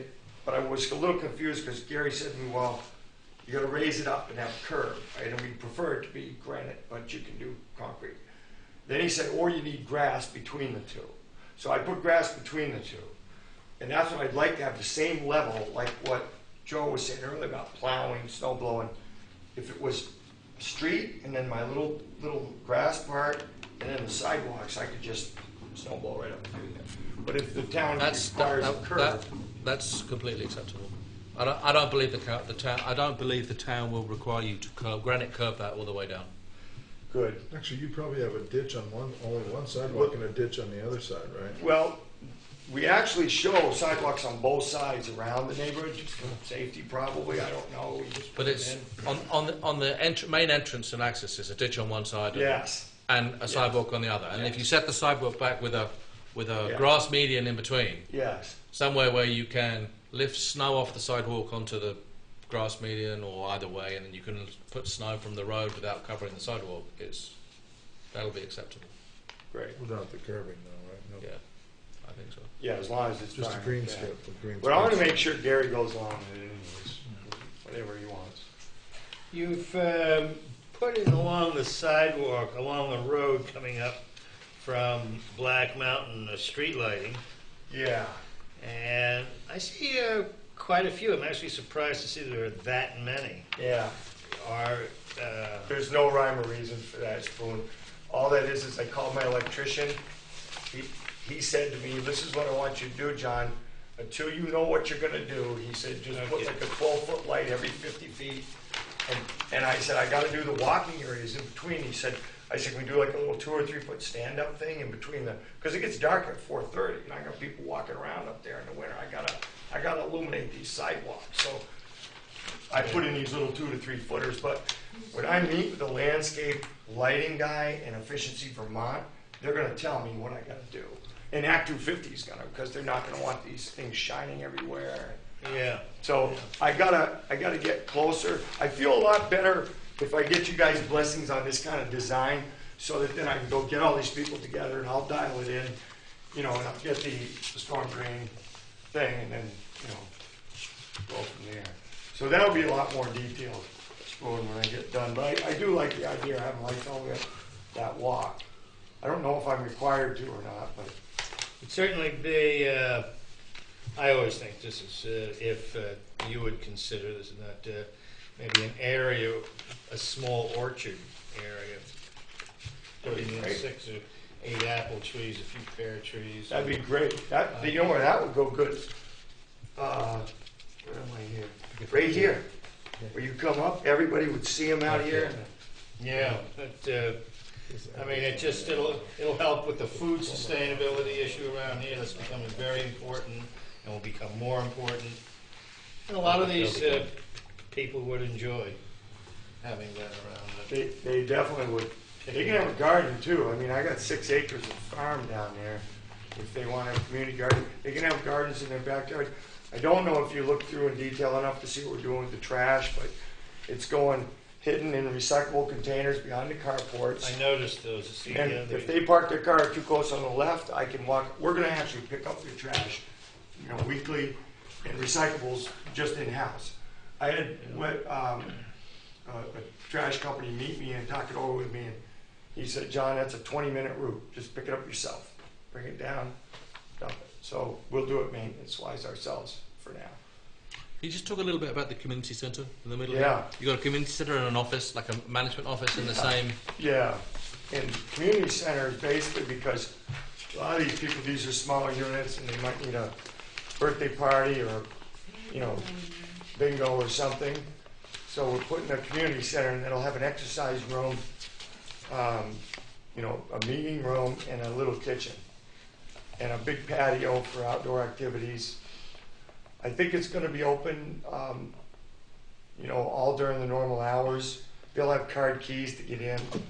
And I think there'll be, most of the time in the meeting rooms, there'll be little couches for them to have tea or meet their friends and stuff at. I noticed the size of the houses has gotten a little bit larger. Did you decide you wanted one more room for guests? We actually have had quite a few people calling us and actually people trying to sign up. And the more people we met, the more of them wanted the guest room to be a little bit bigger and a shower in it. So if they had to have somebody stay after they had an operation, or if they had their grandchildren stay for a week, they don't want them in their bathroom. And more of them are telling us that. So it's like, okay, we got to put a shower in there. And we're actually going to give the option to people if they want to sign a long-term lease to, if they want a screened-in porch, or if they want, you know, a little bit bigger living room or something, we're going to try to work it in. A long-term lease is 10 years? Yeah, or 5. If it's a screened-in porch, you know, they can pay an extra $15 a month for 3 years, and we'll put it in for them right to start with. Our object is to have really, really efficient little homes that are convenient to live in, and, you know, keep people living on their own for an extra 10, 15 years. I've got a couple of other questions. So none of the, am I right in that none of the existing buildings on the site are remaining? There's a house. No, there's 2, and they're going to be torn down, or given away, or hauled somewhere. They're pretty nice little houses, and we can't. I mean, we have. They don't fit in the scheme. They're in the no, way. they're old, and they're the wrong size, and they don't fit where we're going. Yeah. And then the 3-bedroom single-family residence at the Yeah. of the north or northeast corner. That's a new house going in there. Yeah, it'll be part of the development. It'll either be for the caretaker, it might be for Lori and I. It'll be, you know, something like that. Okay. And in terms of this site, is there fill being bought in or fill going out? Neither. Dead even? There's about 50,000 yards left over, or in the original plan, not this one. But there's a huge gravel gully thing in the cornfield, like gravel gully area, recessed like 30 feet deep. We're just going to push it there, and it's going to create another big lawn. So let me show you where that is. Maybe it should show better on this one here. Okay, let's see if you come up in like this. Right here. There's a gravel pit right here. And this is all a big V recess. So, and this is where the major excess fill is. We're just going to push it right over there. And that'll make this area a big flat area also. And we have done all the calculations, and because I'd have to, if I tried to get 50,000 yards, 2,500 truck trips out of there, I'd have to get approvals for that. And even the stumps can't, they're a big deal. We have to take those out, shake them off, let them wash down a little, grind them up, and we're going to use the wood chips on our own property. So those stumps that contain some kind of, you know, chemical have to be dealt with. They can't just be buried. They can't be taken off site and buried. You have to deal with them. So that's what we're going to do. So I have another question. I'm not actually, Brian. Maybe you like to comment on this. Is that the common space? In a typical PRD, we would designate the common space areas. Correct? Like a PUD, PRD, we designate the common space areas, and then those go under a. There should be some designation of how they're going to be managed. Yeah. And common space can be broken down to common space used for recreational and common space used for conservation. If there's conservation, there should be some legal dedication to the town or to. Typically, in a PRD, we look for a legal document of some sort. I mean, it's a kind of quid pro quo. You're going to get to build these houses, and then you're going to put so much of it into green space or common space. Yep. We look for a legal document that says this common space is common space, it shall not be developed. You won't come back in, whatever it is, 3 years and say, I want to put 10 more houses in the middle of this green field here, because we've designated it as common space. And then there has to be some form of maintenance agreement for that common space, so that either you, the owner in this case of all these properties, manages it, or there's $50 a year to every house assessment that manages. There's a fund that maintains or covers the common space. However you want to structure it. We don't need to see that now, but at the final plat. When we go to final, we're at preliminary right now. When we go to final, that will have to be a part of the record. That there is a common space agreement. Okay. And to do that, on the plan will require designation of the common space. You'll have to align this area is common, this area is common, this area is conserved or nature or whatever. Yeah, it's a good idea. It'll protect it for. It's part of the PRD subdivision requirement structure. Okay. I was wondering whether any member of the board wishes to do a site visit here. A what? A site visit. This is an interesting development. It's a large development. There's 35 houses. I've stopped up there already. Have you been up there? Yeah. I mean, sometimes you look at the pieces of paper and you grasp what you think you grasp, and then on the other hand you go up there and you go, oh no, I get it. I've been up there for years. You've been up there for years? I mean, you haven't been there for years, or you've been there? I have been up there since a kid. I mean, my mother was friends with the Thomases. I'm not familiar with the site. I mean, I wonder whether. We don't get the motion picture show anymore. No. I mean, if we continue this application to the next, well, not the next meeting, the next month's meeting, 4 weeks, then maybe would anyone like a site visit prior to that? It's beautiful. It's real. Once you get up there and you see the views, you can really get a feel for it. I mean, it's. I think the other thing that gives us is we've done this in a number of other situations as well. You get a feel for grade and how the land's moving, and then if you're present, you can say, well, we're filling this bit in here, and this bit here is going to be labelled, and this is going up a bit, and this is where the road goes, and Okay, schedule site visit. like it. Yes, Mr. Bryan. I think there's going to be a site visit to the Brooks house Next time? next time as well. That's So- okay. We'll do the two together. Both on the same day? Both on the same day. We'll do this one earlier because of it'll be September the what?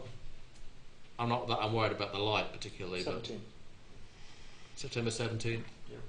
Does a month later give you enough time, John? Yeah, I was gonna. Yeah. Oh, yeah. That's. I'm going to try. Of course, I'm going to get on the phone with my engineer in the morning, and I told him I was either way, whether it was a continuation or a permit. I was going to call him in the morning and tell him, as long as you liked what we were doing, and we could proceed. So tomorrow morning, I'm going to call him. Whether he can get that in a month, and then that still gives me time to do all my other detailed stuff. I'd like to shoot for a month. What if I need extra time? Can I go to the next month? Do I have to make that up right now? Decide on that right now. No, you let's continue it for 4 weeks. Okay. And in 4 weeks' time, if you need more time, we'll grant you more time. Okay. Okay. Perfect. We'll do an additional continuation. Hopefully, you'll have something you can come back and show us. I think I will. And if you don't, then we'll continue it further. Yep. But I still think we should do a site visit. Yep. On what time is Brooks House? 6? I think that's what we were considering, yes. The 17th, is it? Yes. Motion How- to continue? Let's just set soon. Hang on 1 second. Will we set the meeting? I mean, say visit time too? Yeah.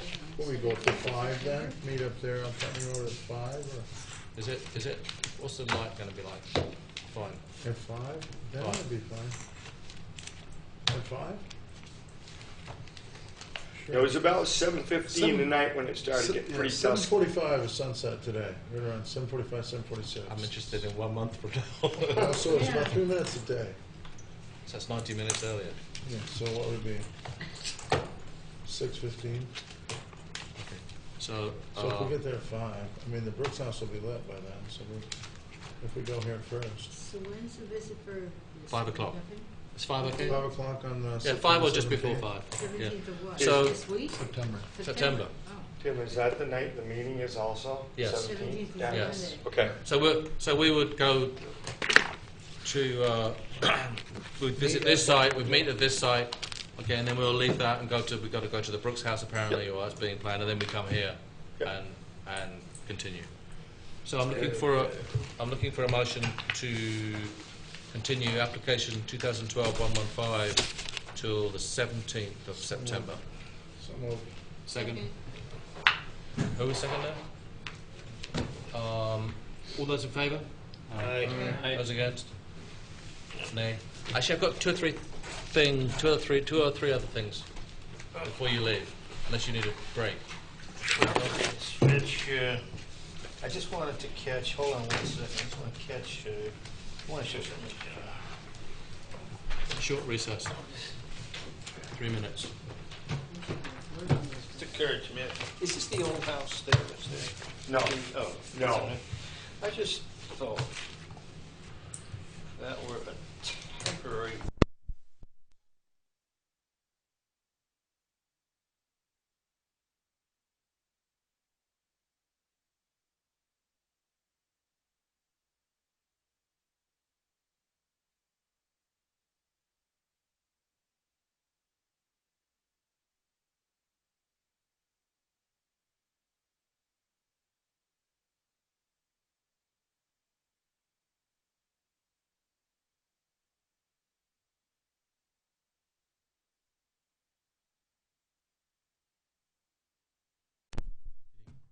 August 20th. Under Hang on, she's- Huh? our shoes. Would you like me to do that again? I reconvene the Development Review Board meeting August 20th.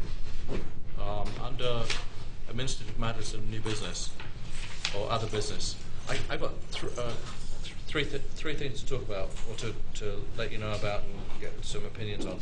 The first is that the town select board is in the process of meeting with the various committees in town, and the planning commission has already met with the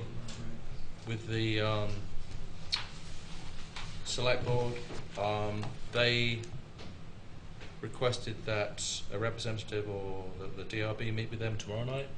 I just wanted to advise you of this. I think it's likely that I shall go, and if I'm the only one there, I'm very comfortable with that.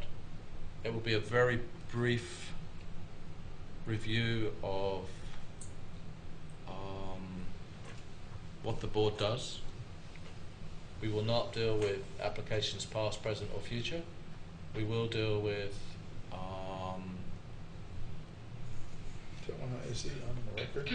Is it essentially what the mission of the board is? no, not well. I think that the select board doesn't. The select board, I believe, it's driven by Ken.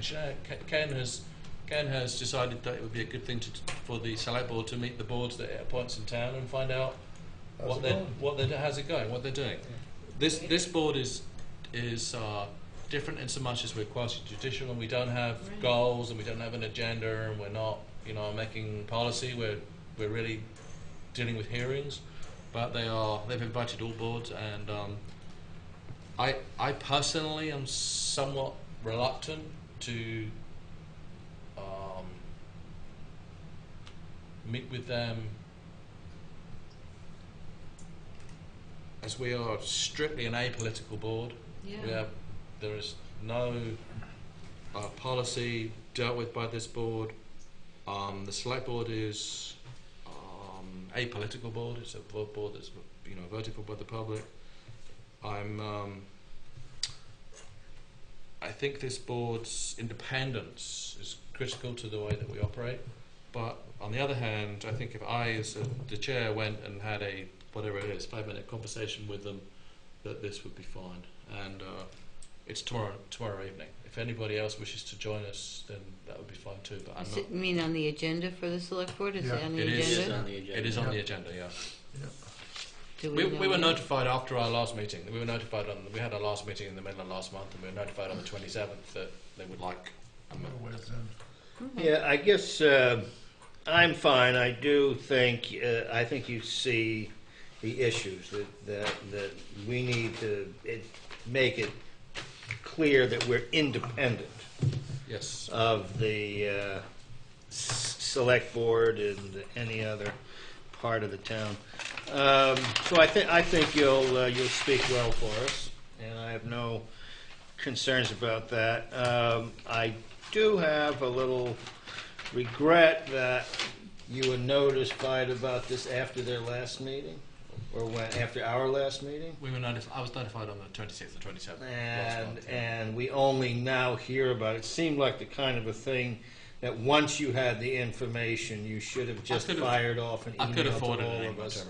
Because I found out about this reading the administrative notes on iBrat, that we had been invited to speak, and I'm going,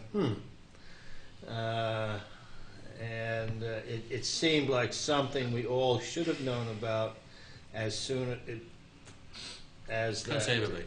Not that it would have changed anything, probably. You read Brattleboro? Yes. Well, I read, yeah, I do. Oh, stop laughing, Joe. So anyway, that said, I'm happy with you going, and I'm sure you'll do well. Okay, thank you. For us. Any other comments from James? You already, I think you went. Did you? We can go. I avoided my date with the select board. You avoided it? Not for any ideological reasons. Sickness of spouse. Oh, sickness of spouse. But the planning commission did spend. That's a good reason. Yeah. Ideological or otherwise. Yeah. Well, I mean, it's ideological in a sense, but. You did what?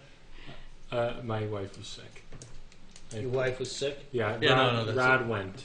I had planned to go with Rod, but I had to cancel at the last minute. Well, I'll just go and watch you. Yeah, well, you're welcome to watch. And I'll go and watch you. Go, Okay, two other things is that I have asked, to talk about future notice on things, I've asked the planning director to, as we have a new town plan heading our direction, I know it's not approved yet, but it's in the final phases, I've asked the planning office to provide a synopsis or an analysis and make a short presentation to us at some point in the future in terms of what changes there are in the new town plan that will have bearing on us as a board and the zoning ordinances as they are proposing to change them should that occur there. I don't know when that will occur. I'm assuming that we would have an approved town plan before we schedule a meeting where they present it. Well, they discussed that on Monday night. They went over a part of the town plan, and then the rest of it's going to be discussed Wednesday night at the firehouse in West Brattleboro. Yeah. And one of the things that was talked about Monday was the zoning, but I think they're going to go into it more in depth on Wednesday. But certainly we as a board need to be appraised of I think we need to be appraised of what changes there are in there that may impact either our local Act 250 decisions or zoning or whatever it may be. So that's the second thing. The third thing is... Can I just add one Sure. thing? If you want to read the town plan, it's available online, or there's a copy in the planning office, or at the library. I would think just adding to that, it actually makes a great deal of sense for every one of us to at least flip through that plan, if not read it. I've read it enough for all of us. Really? You don't. Maybe you should do the training. Yeah, right. Or the education. Or the 5-minute synopsis. After our 2 informational sessions, the public hearing, and the 2 select board sessions, I'll ask that you not ask me to discuss the town plan. Ever again. Okay, the final If you thing. direct me to that. The final thing is something which has just come up tonight, and it's come up a couple of times, and that's I would like to invite April Hansel. Is that her name? April Hansel. She's the environmental board. No, the Act 250 Commission. Act 250. To come and present to us, prior to a meeting, maybe for like a 1-hour conversation in terms of Act 250, what's happening with Act 250, where Act 250 lies, whether our decisions and what we do as a board helps the Act 250 review process, whether there are decisions that we take that have impeded the Act 250 process, to give us some kind of education about Act 250. So with this board's permission, I'd like to drop her a line and invite her at some point in the future to come and talk to us. I think it's a great idea. should I be was very interesting, confused by that whole thing with him having to do, the process that he had to go through, and I understand, spending a lot of money to get all that stuff done, and then maybe go somewhere else and have it turned down. Well, The application that triggered it for me, or the thought for me, was that we did the Aldi supermarket store on Putney Road, and part of the Aldi's findings and conditions were that they consider the junction, the lights at the junction for traffic going in and out of the supermarket, and if necessary, or if it was deemed fit, work with the Agency of Transportation to get the lights retimed and so they work efficiently. And part of the site plan was people leaving and the turn lanes and people turning in. And that caused that particular decision, or that particular part of our findings, caused a 3-month delay in the Act 250 process while it was reviewed, while our decision, it would have been reviewed anyway, but while that portion of our decision was considered by the Agency of Transportation and the Act 250 Commission and so on and so forth. Because Act 250 had to send it up to AOT. Yeah. And then AOT needed to consider it, and AOT initially didn't like it, and then AOT thought it was okay, and 3 months later, and however many meetings and mediations and lawyers' fees and all the rest of it, they approved it with no change. Well, so Gotta pay the lawyers. Sorry? Gotta pay the lawyers. Damn. Gotta pay the lawyers, yeah. Darn you lawyers. You. And the engineers. And the engineers, and so that caused me to think that it would be nice to be a little bit better informed about the I think it's a great process. idea. Motion to adjourn? Oh, sorry. So moved. Yeah, that's the motion I'm calling for. Thank you, bro. I read your mind. You did. Just beamed out. Seconded. All those in favour? Aye. That's it. Alrighty. Meeting is adjourned.